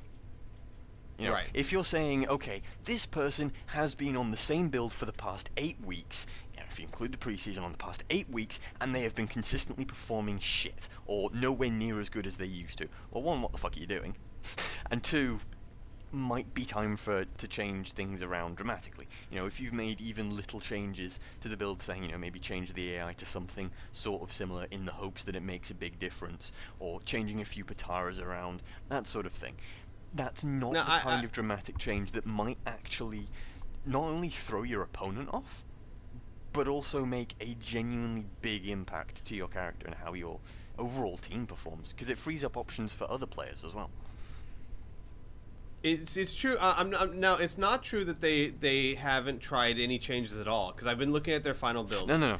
And they have been making some changes here and there, but nothing incredibly drastic. An AI change or two for Dodoria, but for the most part, they've been trying to keep the members on the same theme. Mm-hmm. Which, so, yeah, I'm with you. Might be... Well, yeah, that's actually a better way of putting it. Teams tend to try and keep their players on the same theme. Same theme. Jeez. I need more sleep. Nicely or done. more coffee. One or the other. Just something that will keep me awake would be nice. I went to sleep in my lecture this morning. Nice. I couldn't be. She was boring. I'm sorry. Was your textbook very pillow-esque? Didn't have a textbook. I actually didn't bother to bring my didn't bother to bring my bag in. I don't know. It was because we've had 5 or 6 lectures. Oh, actually no, not that many. 4 or 5 lectures of that. And every single time it has been absolutely pointless and a waste of getting up early. And so I'm like, you know what, fine, I'll shove a notebook in my pocket, and I've always got a pen on me. If there's anything vaguely interesting, I'll note it down. That notebook never sees the light of day. It just stays in my pocket. It's like, no, whatever. And then I woke up, I think 15 minutes from the end of the lecture, and I'd been sleeping for 10, 20 minutes. I was like, oh, nice. Right, great. So this really was a pointless lecture. Anyway, so, yeah, a lot of teams tend to want to keep that theme, and it's not, as I said, it's not necessarily a bad thing, certainly if they're doing well, but when they start not performing well in that theme full stop, it's either time for a change of theme, or a change of how you think about that theme. Again, with the super orientated AIs doing melee stuff, and I'm not going to repeat myself any more than that. Oh, what? Why not? I can if you want, Ashik. I can go on talking about this for another 20 minutes if you want. I will wait. I won't. Get on with it. Yeah, I mean, I don't really have anything to add to that, really.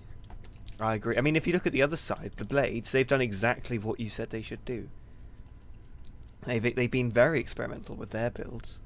Oh, right, yeah. And what were you saying? What was I saying? I don't know, I don't remember. But yeah, they pretty much the shining example of that mentality.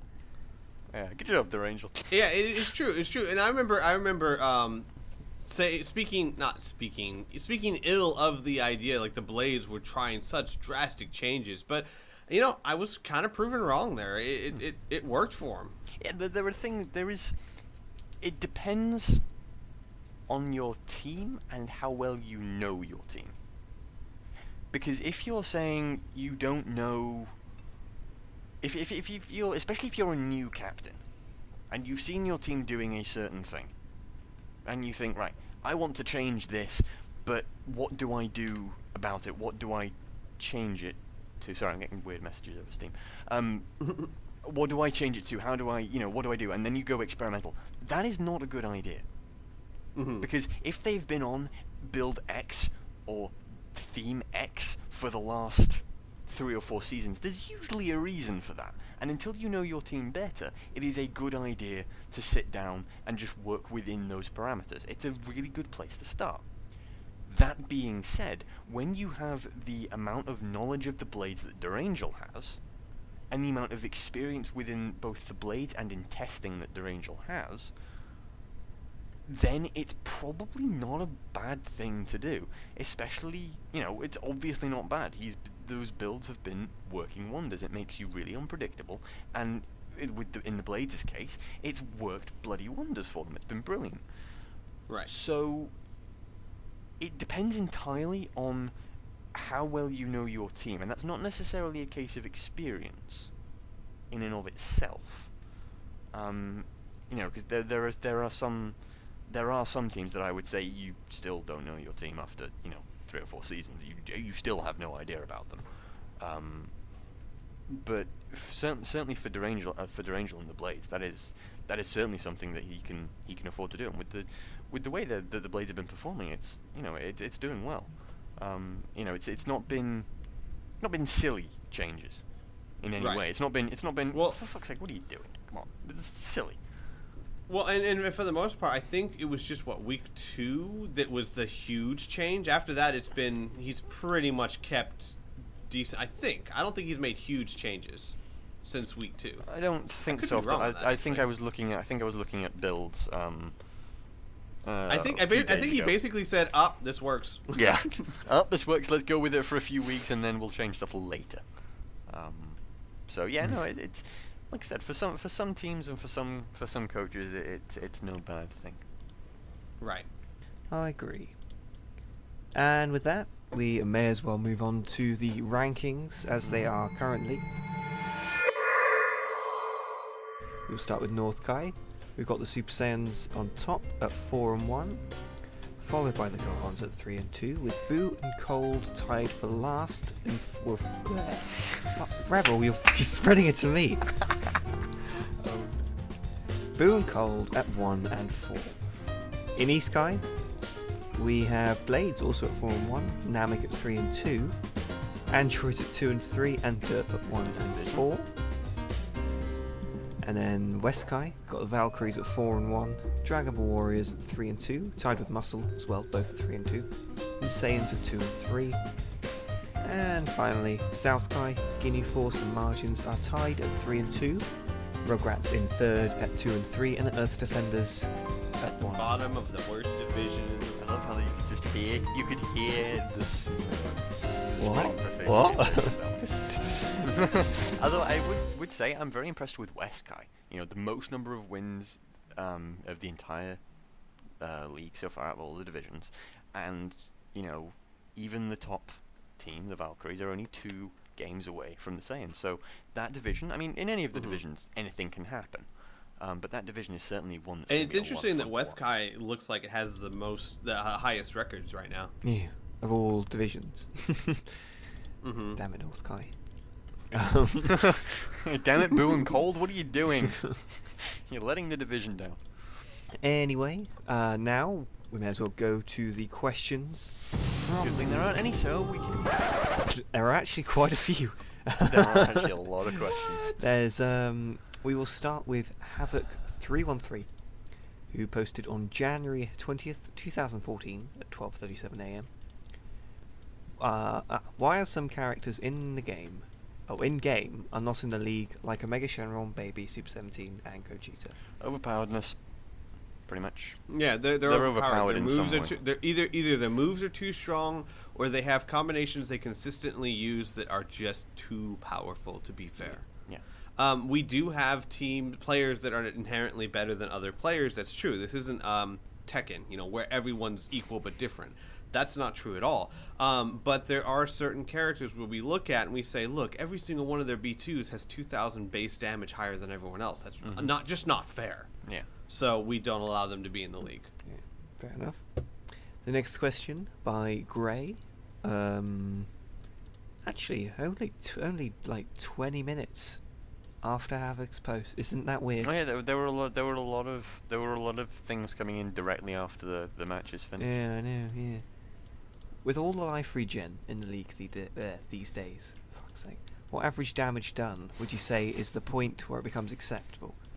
40k, where they have done at least as much damage as life they had when coming in, or do you think it's only acceptable amount once it gets to around 50k or 55 to account for any life regen the enemy may have? Dear God, if it's not acceptable until you hit 50k, there's not very many acceptable players in this league. It depends. It depends, 1, on your team, and 2, on the team you're facing.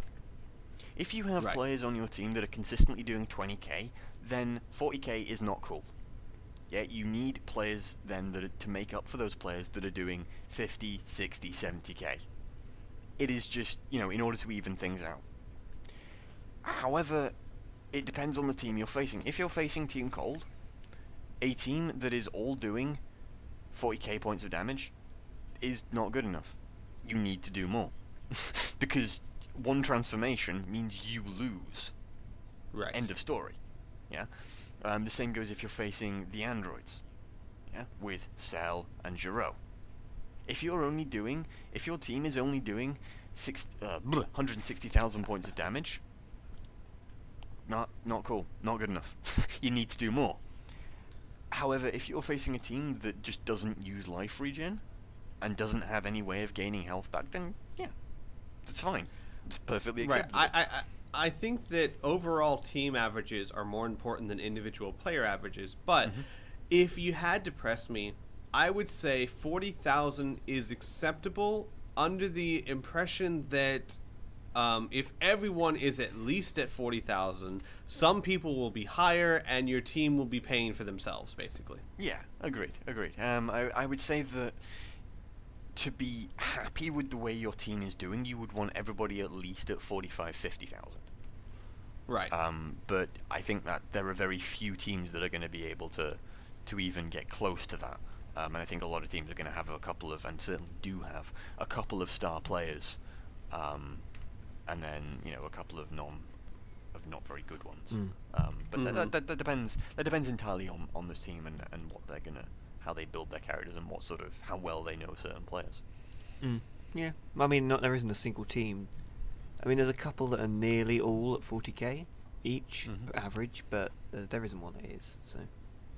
Yeah, I typically say, and I may have to, reaffirm this or reevaluate this later, but I typically say if your characters are doing 40k plus, they're paying for themselves, they're kind of pulling their own weight, they're acceptable. Because like I said, if an entire team has averages over 40,000, they're going to have a decent win-loss record. They're not going to be perfect, but they're going to have a decent win-loss record. Yeah, they'll probably be a situation where they're 50-50, I imagine, maybe a bit less than that. But Right. yeah, certainly. But I think, to be honest with you, overall team is just more important. Way more important. Yeah. Yes. Very, very much so. Yes. The next question is by Hazava Timelines. Oh my god. This was asked almost like 10 minutes after the last one.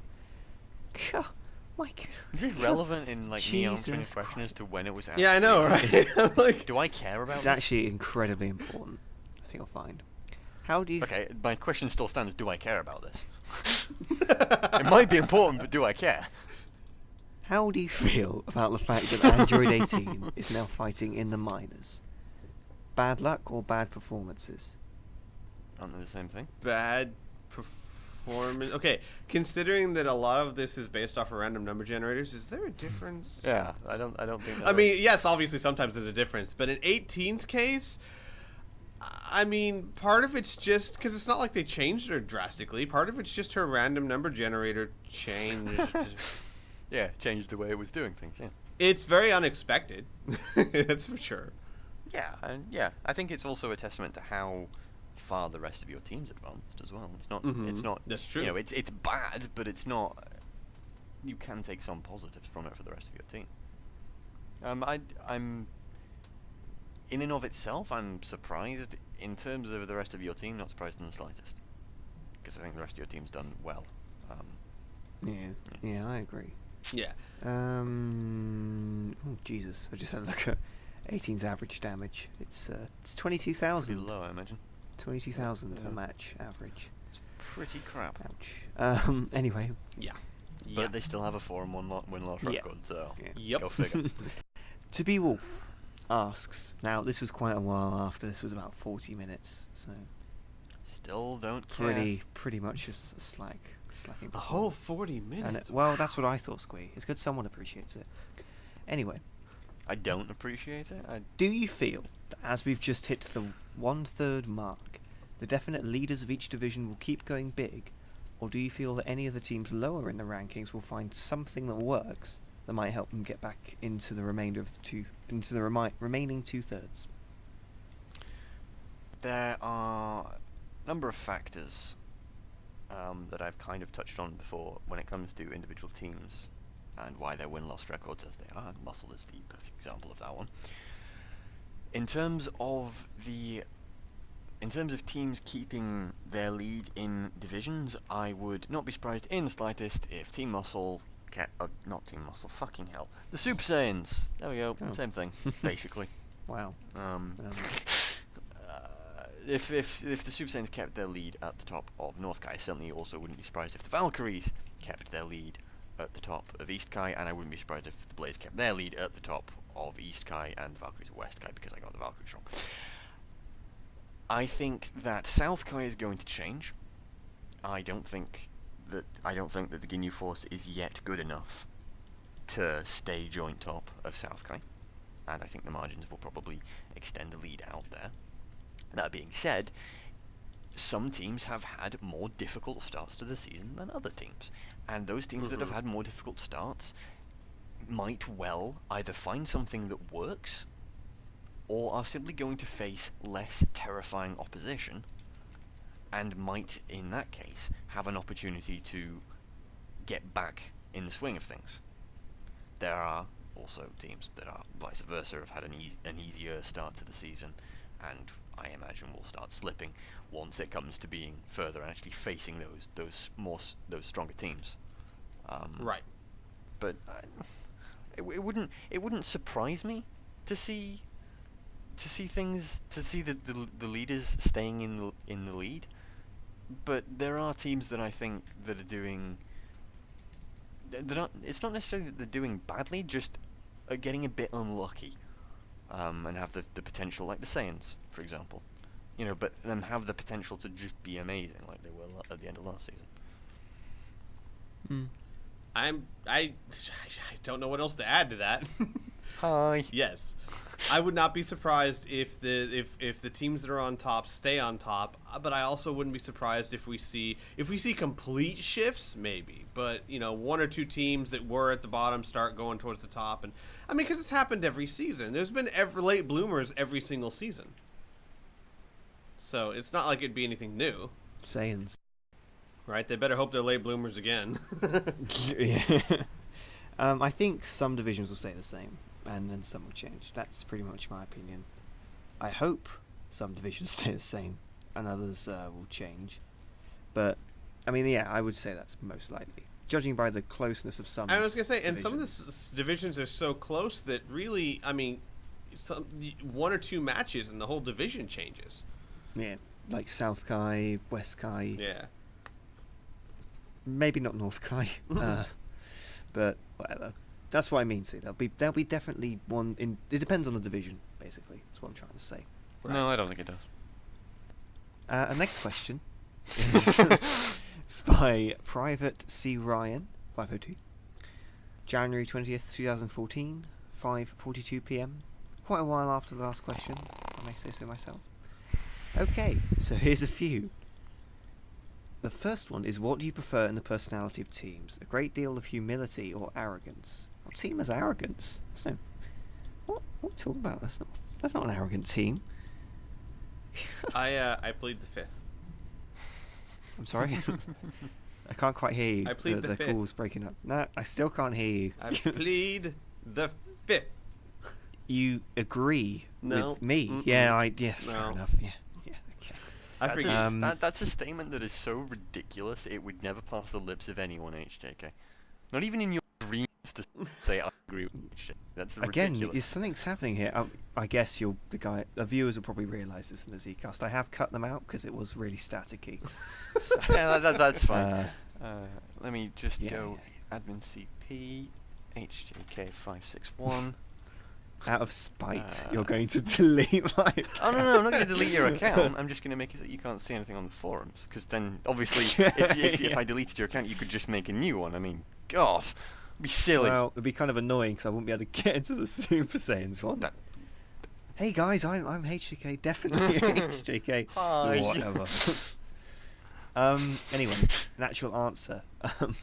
What do you prefer in the personality of the teams? Humility or arrogance? Arrogance, because it's absolutely fucking hilarious when they lose. What a weird reason to like it. What? It's funny when the Super Saiyans lose. What can I say? What? We're not arrogant. We're the most humble team Oh, ever. no, I didn't necessarily say you were arrogant. That was just like a separate statement that it's funny that when you lose. Oh. Just in general, it's quite That was entertaining. completely irrelevant comment. Yeah. Yeah. Fair enough. I just made it sound like it was based off what we were talking about. I mean, to be fair, we prefer humility where we are. That's why we are the most modest team ever, as you can see on our open team discussion thread. Yeah, where is Just that find thread? it for Actually, you. let me go find that. The most modest team ever. Super Saiyans. That's it. The most modest Yeah. team ever. Right, okay. So we prefer humility, to be honest. Edit. Squee, I what do plead the you- fifth. I told you. There is no You- fifth. There is a fifth. There's two options. No, it's not. I refuse to answer the question. There we go. Changed. I will bloody. I haven't. Yeah, I'll choose one for you, Squee. No, you will not. Damn it. Anyway, the next one is, now that the Rugrats have Gotenks, and we'll use him more, what do you foresee for the team in the future? You've always had Gotenks. It's not changed. Yeah. Yeah, but they're well, using him, is what I think I you mean. foresee yeah. them taking part in another 10 matches. I I don't. I don't foresee know. Might be the Gotenks. playoffs. I don't foresee Gotenks taking part in another 10 matches. Just the Rugrats in general. Yeah, of course. I don't think my opinion of the Rugrats hasn't changed.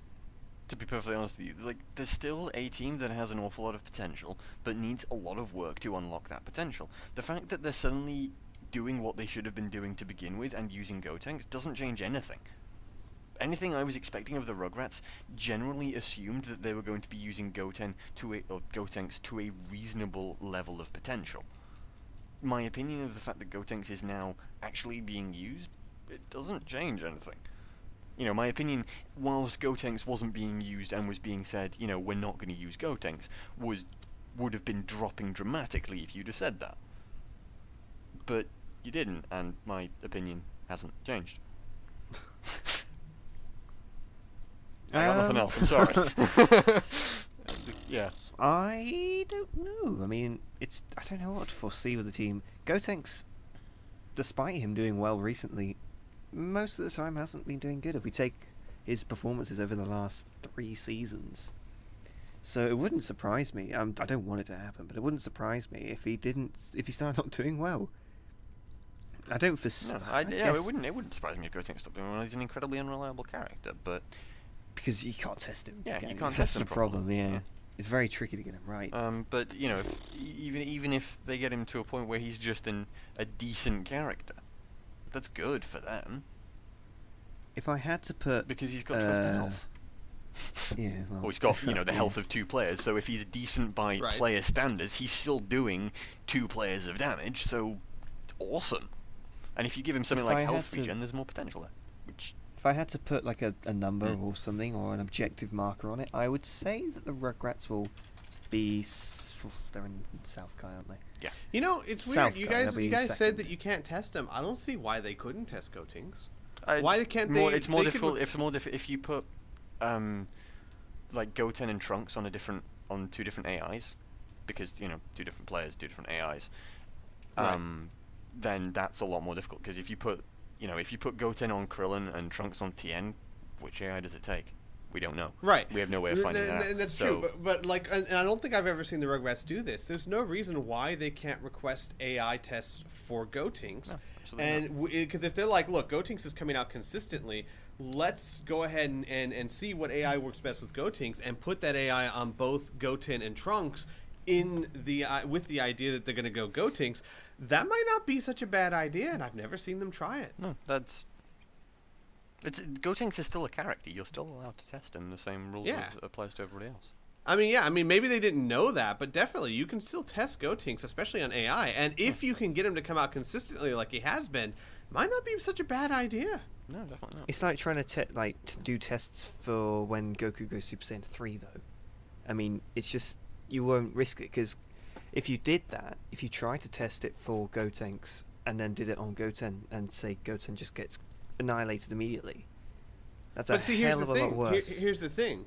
Gotenks has been coming out every single match they've wanted him to come out. That's Yeah. the Yeah, difference. Goten- Gotenks reliably, Goten and Trunks will reliably transform into Gotenks.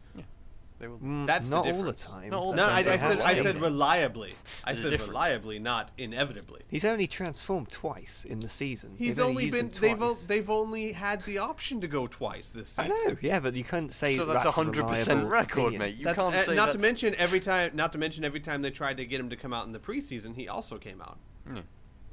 No, he didn't. Yes, he did. I specifically remember one of them getting killed off in the preseason. If it was not in the preseason, it was this Okay, season. well, like I said, it's They reliable. may have had Broly's it's not ring. inevitable. On those people, you got to No, remember. no, it was one where they were going to transform. Yeah, no, I think he might be right. There may have I been a don't time know. where they want to, but the thing is, what I'm saying is that Gotenks comes out often enough that it might be worth finding. And you know what? You can always do this.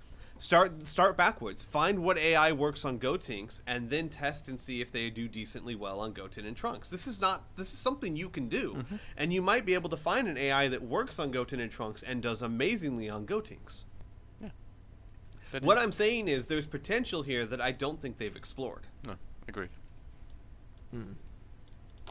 And the final question is, do you feel that there will be big changes in division rankings now that the season is in full swing? Or do you expect a consistent ranking of teams, which we pretty much answered? Yeah, I mean, every team is within a couple of matches of each other. It doesn't take much then for a couple of teams to lose and a couple of teams to win. I don't necessarily expect huge division changes because they won't be huge division changes because Right. there are a couple of matches. We've only had 5 matches so far. You know, if we had in each division 2 teams that were 4-1 and 2 teams that were 1-4, then that would be a sizable division change.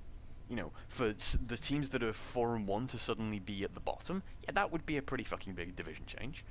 But so far, you know, I think there are a couple of teams that are 1-4, or a team or 2 that are 1-4, and then you know a couple of teams that are 4-1. So to have you know the Super Saiyan suddenly at the bottom of Northgate, yeah, that would be a big division change. But no, I don't think that will happen.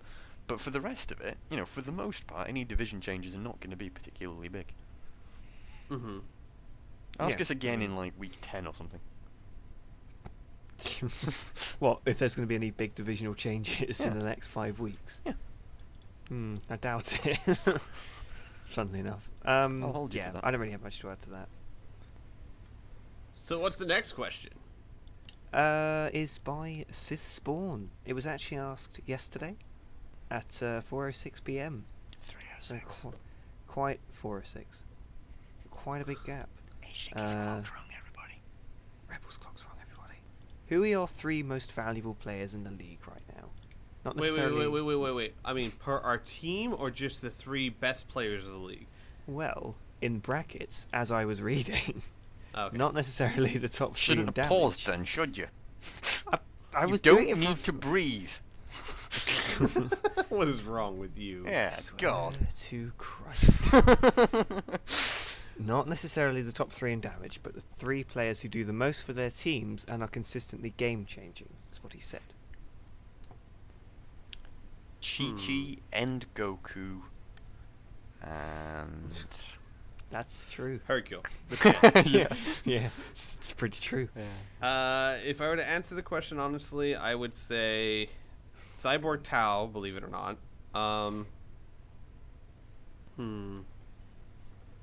Frieza, even though no, not this season. Not this Last season. season maybe. I would say Cooler, strangely. Cooler, yeah, Cooler's been pretty Cooler's good. Cooler's been pretty decent this season. Tapion for the Blades. And then probably trying to think. There are too many teams. Squee, we need to make this league smaller.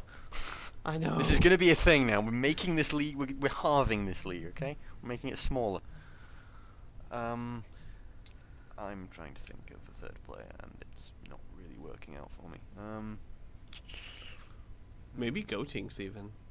I mean, he hasn't been the Yeah, most actually. damaging, but it's Yeah. it's Like, in terms undeniable of that he's been impact, turning yeah. matches around. Yeah. No, agreed. Yeah, there we go. Thank you. Uh-huh. Yeah, that'll do.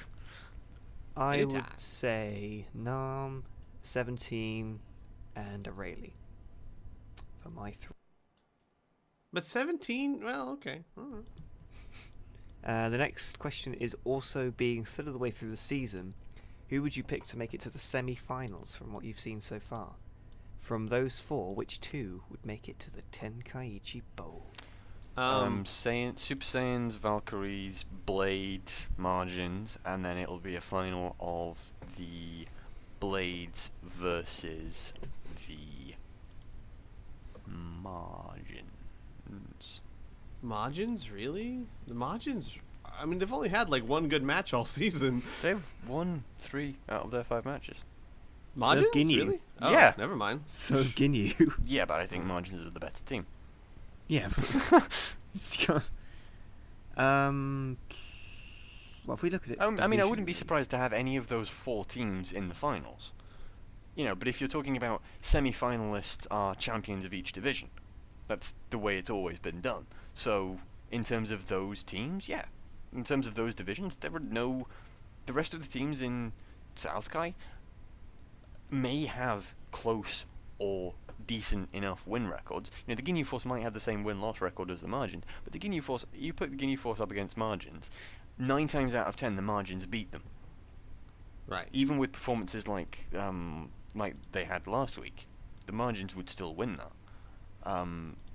And then you go to like the semi-finals. I think there are teams that the Margins have definite advantages over, and I think the Margins certainly have a decent advantage over teams like the Valkyries. You know, the sheer amount of B2 power that the Margins can actually push out is a really effective counter for, you know, a quite balanced team like the Valkyries, and even quite a balanced team like the Super Saiyans struggle against the Blades and the Margins. So I genuinely wouldn't be surprised to see a final of that. And I wouldn't be surprised to see the Super Saiyans and the Valkyries in the finals, but No, yeah, I this is my 2 cents. I don't know. I don't know who to pick between Namek and Blades. I'm Yeah, leaning towards Namek. I would probably replace Margins with the Nameks, but other than that, probably But the you same. can't do that because the Nameks are in West Kai and the Margins East are in Kai. South Kai. Oh yeah. That's why I was saying Margins. Yeah, I guess Margins would be in there then. So it'd be Because you're going Margins, off the winner of each division is the Super semi-finalists, Saiyans. and then unless we're changing that. No, yes, no, we are definitely changing true. it now. I'd actually say Dragon Ball Warriors rather than Valkyries. And then Yeah, that wouldn't surprise me. It's true. I don't know between Namek and Blades. I couldn't say between those two. They'd have to fight to the death for my amusement, and then I'll pick a winner. It's what we call the weekly matches, actually. Yeah. Sorry, what? Couldn't quite catch that. Maybe you were cut out again. It's fine. Just shows how incapable. Again, I can't hear you. Shame. You must be cut out again. Good thing I What a keep my shame. audio. What a shame. The next question is: did you answer, by the way, Squee? Yeah. Oh, okay, good.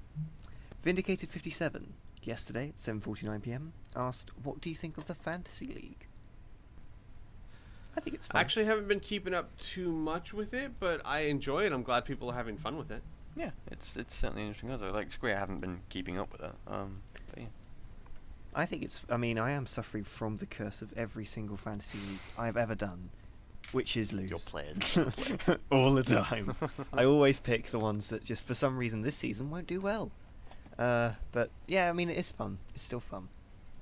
So yeah, thumbs up for Fantasy League. Yeah, indeed. Plus, I mean, you got to give it to Scutty B. He has to go through every single No, character absolutely. Yeah. He's done and a do good the job points with that. stuff. I'm very impressed with him. He Mhm. deserves praise. Good job. And then the next question is: the new program that Ronald made a thread for looks very intriguing. What are your thoughts on it? And what are you most excited for with this new innovation? Now, I assume you guys know what he's talking about. Mm-hmm. Okay. For those who don't know, Ronald the King is, well, soon, probably around week 7, he's going to be not joining in the Zcast, but he'll be doing some segments for the Zcast, as well as our 3 discussion. It'll be slotted in alongside that at various points. And one of the segments he's planning on doing is coach interviews, which is what Vindicated is questioning about. So what are your That's what he thoughts was on? actually questioning about. Right. Okay. Yes, yes. So what are your thoughts on the coach interviews? I like them. I want to have coach interviews. It's something that I've always wanted. Just in the Zcast, it's incredibly difficult, and we've said it before, because Rebel, HJK, and I live on different parts of the planet, so it's hard enough to get us to coordinate. If we had to try and also get coaching, it would never happen. Zcast would just not happen. No. So it's not been something we've been able to do. This is a nice way to be able to get coach interviews out there, because we do care, as much as Rebel likes to pretend he doesn't, we do care about coaches' views and for coaches to be able to get their voice out. Yeah, as long as So- they agree with me, it's fine. Yeah. Yeah, I mean, it depends entirely on. It's kind of a similar thing to TV and radio interviews. In fact, it's pretty much identical to radio interviews or other podcast interviews. Right? It depends entirely on how the interviewer performs. So, how the person asking the questions performs and interacts with the person that's answering questions, and also how the person answering questions does things. Yeah, it depends exclusively on those two things. If one of those is bad or doesn't do reasonably well, then the whole purpose of the interview is just gone. There's no longer any real point to it. Yeah, so there are some, you'll listen to something on TV and radio, or even to a lesser extent podcasts in my experience, but I don't tend to listen to podcasts a huge amount, but like TV and radio, you'll get like fucking professional interviewers on the radio, certainly, that are just useless. They will ask questions that have literally a yes or no answer. Right. Which, for the most part, is completely useless when you're trying to... Like, occasionally it'll be like, just give us a yes or no answer, this is important to have a black or white yes or no. But for the most part, that is a retarded way of doing interviews, and it's just detrimental more than anything else. So it depends entirely on how they're structured, and it depends entirely on the sort of questions and the sort of week gone by thing that has gone on. You know, if there needs to be stuff to talk about. So I think that might be. I think it's unlikely that gets old, but you know, we have 16 teams, so you know, pretty much, even if it's just okay, this week we're gonna have this coach and we'll talk with them about their team. And that is cool. Obviously, prioritizing it on the week that's just gone by could be useful, but you do have to take into account scheduling problems. Right. You know, it's a huge issue we've had on the Zcast, because we did do the initial few Zcasts that I arranged were with a couple of different coaches. The problem with that is you need coaches to be on at a reasonable time. Certainly for me, and as it was Dantos at the time, the problem was most or a lot of the coaches are American. Yeah, so you're over the other side of the fucking world.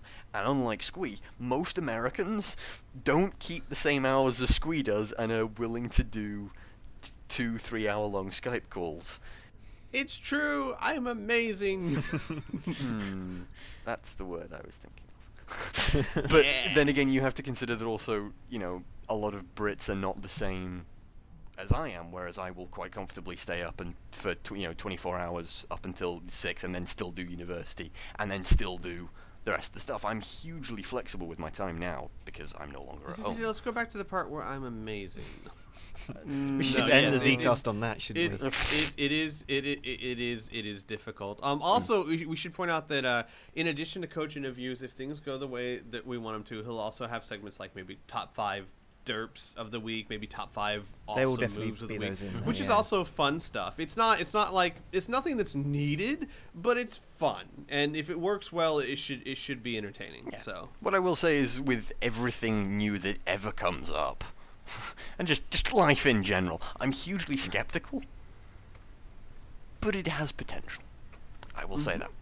He is new. He's going to have to learn how to do it. I'd made it very There is clear a to him. lot of stuff that he's this going to is- have to learn to do, but This is not going to be, I mean, we don't want it to be like a job, but it's a job. Yeah. yeah, it's not going to be. it's a lot of work. Yeah, Yeah. it is going to be a lot of work, and there's going to be a lot of stuff that needs to be to a certain standard. And I But- made that very clear to him, and he agreed. He agreed with that, and so I am hopeful he'll be fine. It's just me trying out new things for the Zcast. I've been looking into doing new stuff for it, which is, well, I mean, I kind of want to change some of the things that are going on. People watching will probably see some of the changes that are happening on this one alone, but you've got what I want to know where do you watch it? Do you actually watch the whole thing? Do you just stare at the Zcast thumbnail? In which case, well done. In which case, Jesus Christ, you poor bastards. Would you listen to it on the bus or something? Which is Would you eat it in a box? Would you eat it with some blocks? would you drink it with ice? But I Frankly, need to know. I think what you'd really need is it with something like a really strong vodka or rum. Maybe a bottle of port or two, something like that. I think is Probably the with a best drop of cyanide and nightshade as well, just to finish things off. No, just a bottle Um, of port. You don't want to make yourself unwell. God. Right. Yeah. But basically, I mean, it's one of the things I've been doing just to try and look at changing it. One of the things I'm not actually sure about, because I need to actually get in touch with Ronald about this, is how much of the Zcast I want to be an actual video rather than a podcast. Because I don't really know what I would put as a video on our bit. Mhm. But I don't think Ronald will be having just a still image on his bit. So that'll be something I have to look at. It might end up being that I have to upload the video and then do a separate audio file with just us three and maybe Mhm. Ronald's audio that you can download and put on your phone or whatever. It's all things to consider. Let me know any information that I might find useful as well, by the way, on comments and PMs. But I mean, it's the major thing. It's the most obvious thing that will be changing with the Zcast. Yeah, it'll be a new segment. Exactly, and it'll actually be I do something for like you the to fact watch. that you've now taken this over. It's brilliant. I know, hostile takeover, exactly. But It wasn't exactly hostile. I just sort of went, you arrange it, and it's like, hey, can you record this, please? I'm sort of at home. And Funny then thing I is- was going to take over recording it again Yeah. when I got back to university, but know. you never said you wanted me to, so exactly, you were I just should like, have given it to you. I sort of palmed it off. Can you I- just do I've got this other for shit one to do. week? Yeah, sure, I'll do it for 1 week. 6 I mean, weeks later. basically, he just went through the same thing I went through like a year ago. It Yeah. was just like, you know what? I'm gonna pass this off. Yeah. yeah. But yeah, that's pretty much that summed up. You I know what? think. My time's more important. Can you sort this out for me? Wow. The final question, actually, by Wolf041294, asked today at 2:16 a.m. Which teams do you think have shown the most improvement, and which teams do you see having the best chance to win the season? Probably In terms of Ginyu. improvement, Dragon Ball Warriors. Ginyu, definitely Ginyu.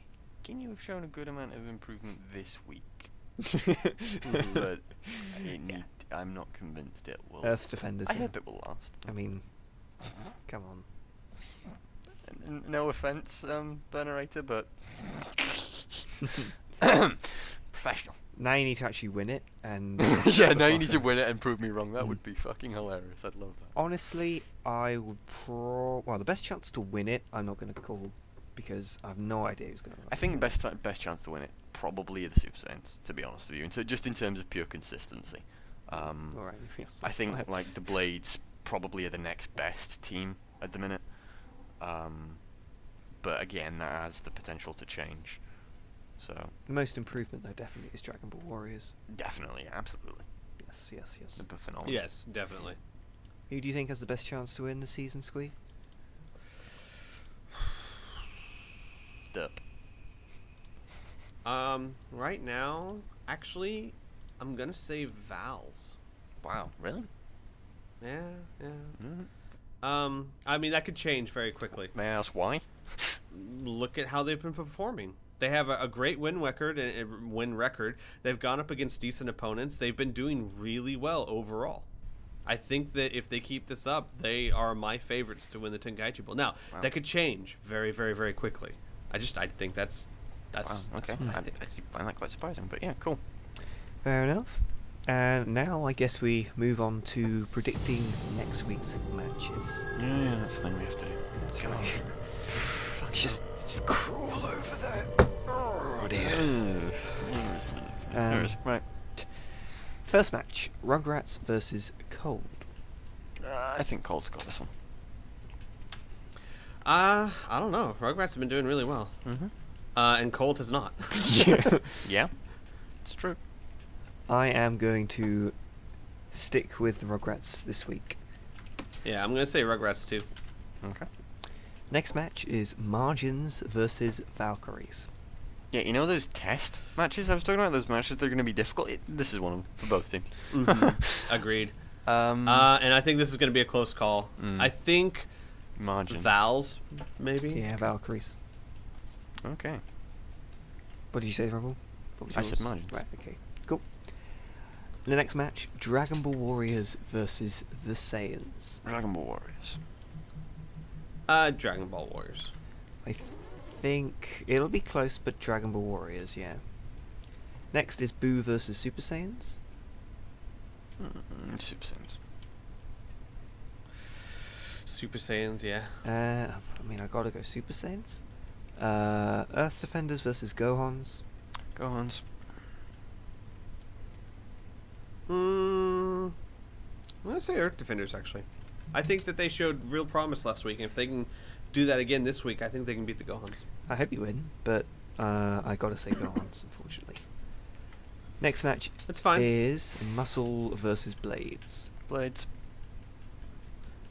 Blades. Blades, yes. Though I would quite like Muscle to win, because a third person joint top, it's getting a bit crowded here.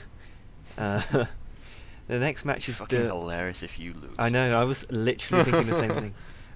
Derp versus Androids. Androids. Androids. Yeah, androids. And Namek versus Ginyu Force. Namek.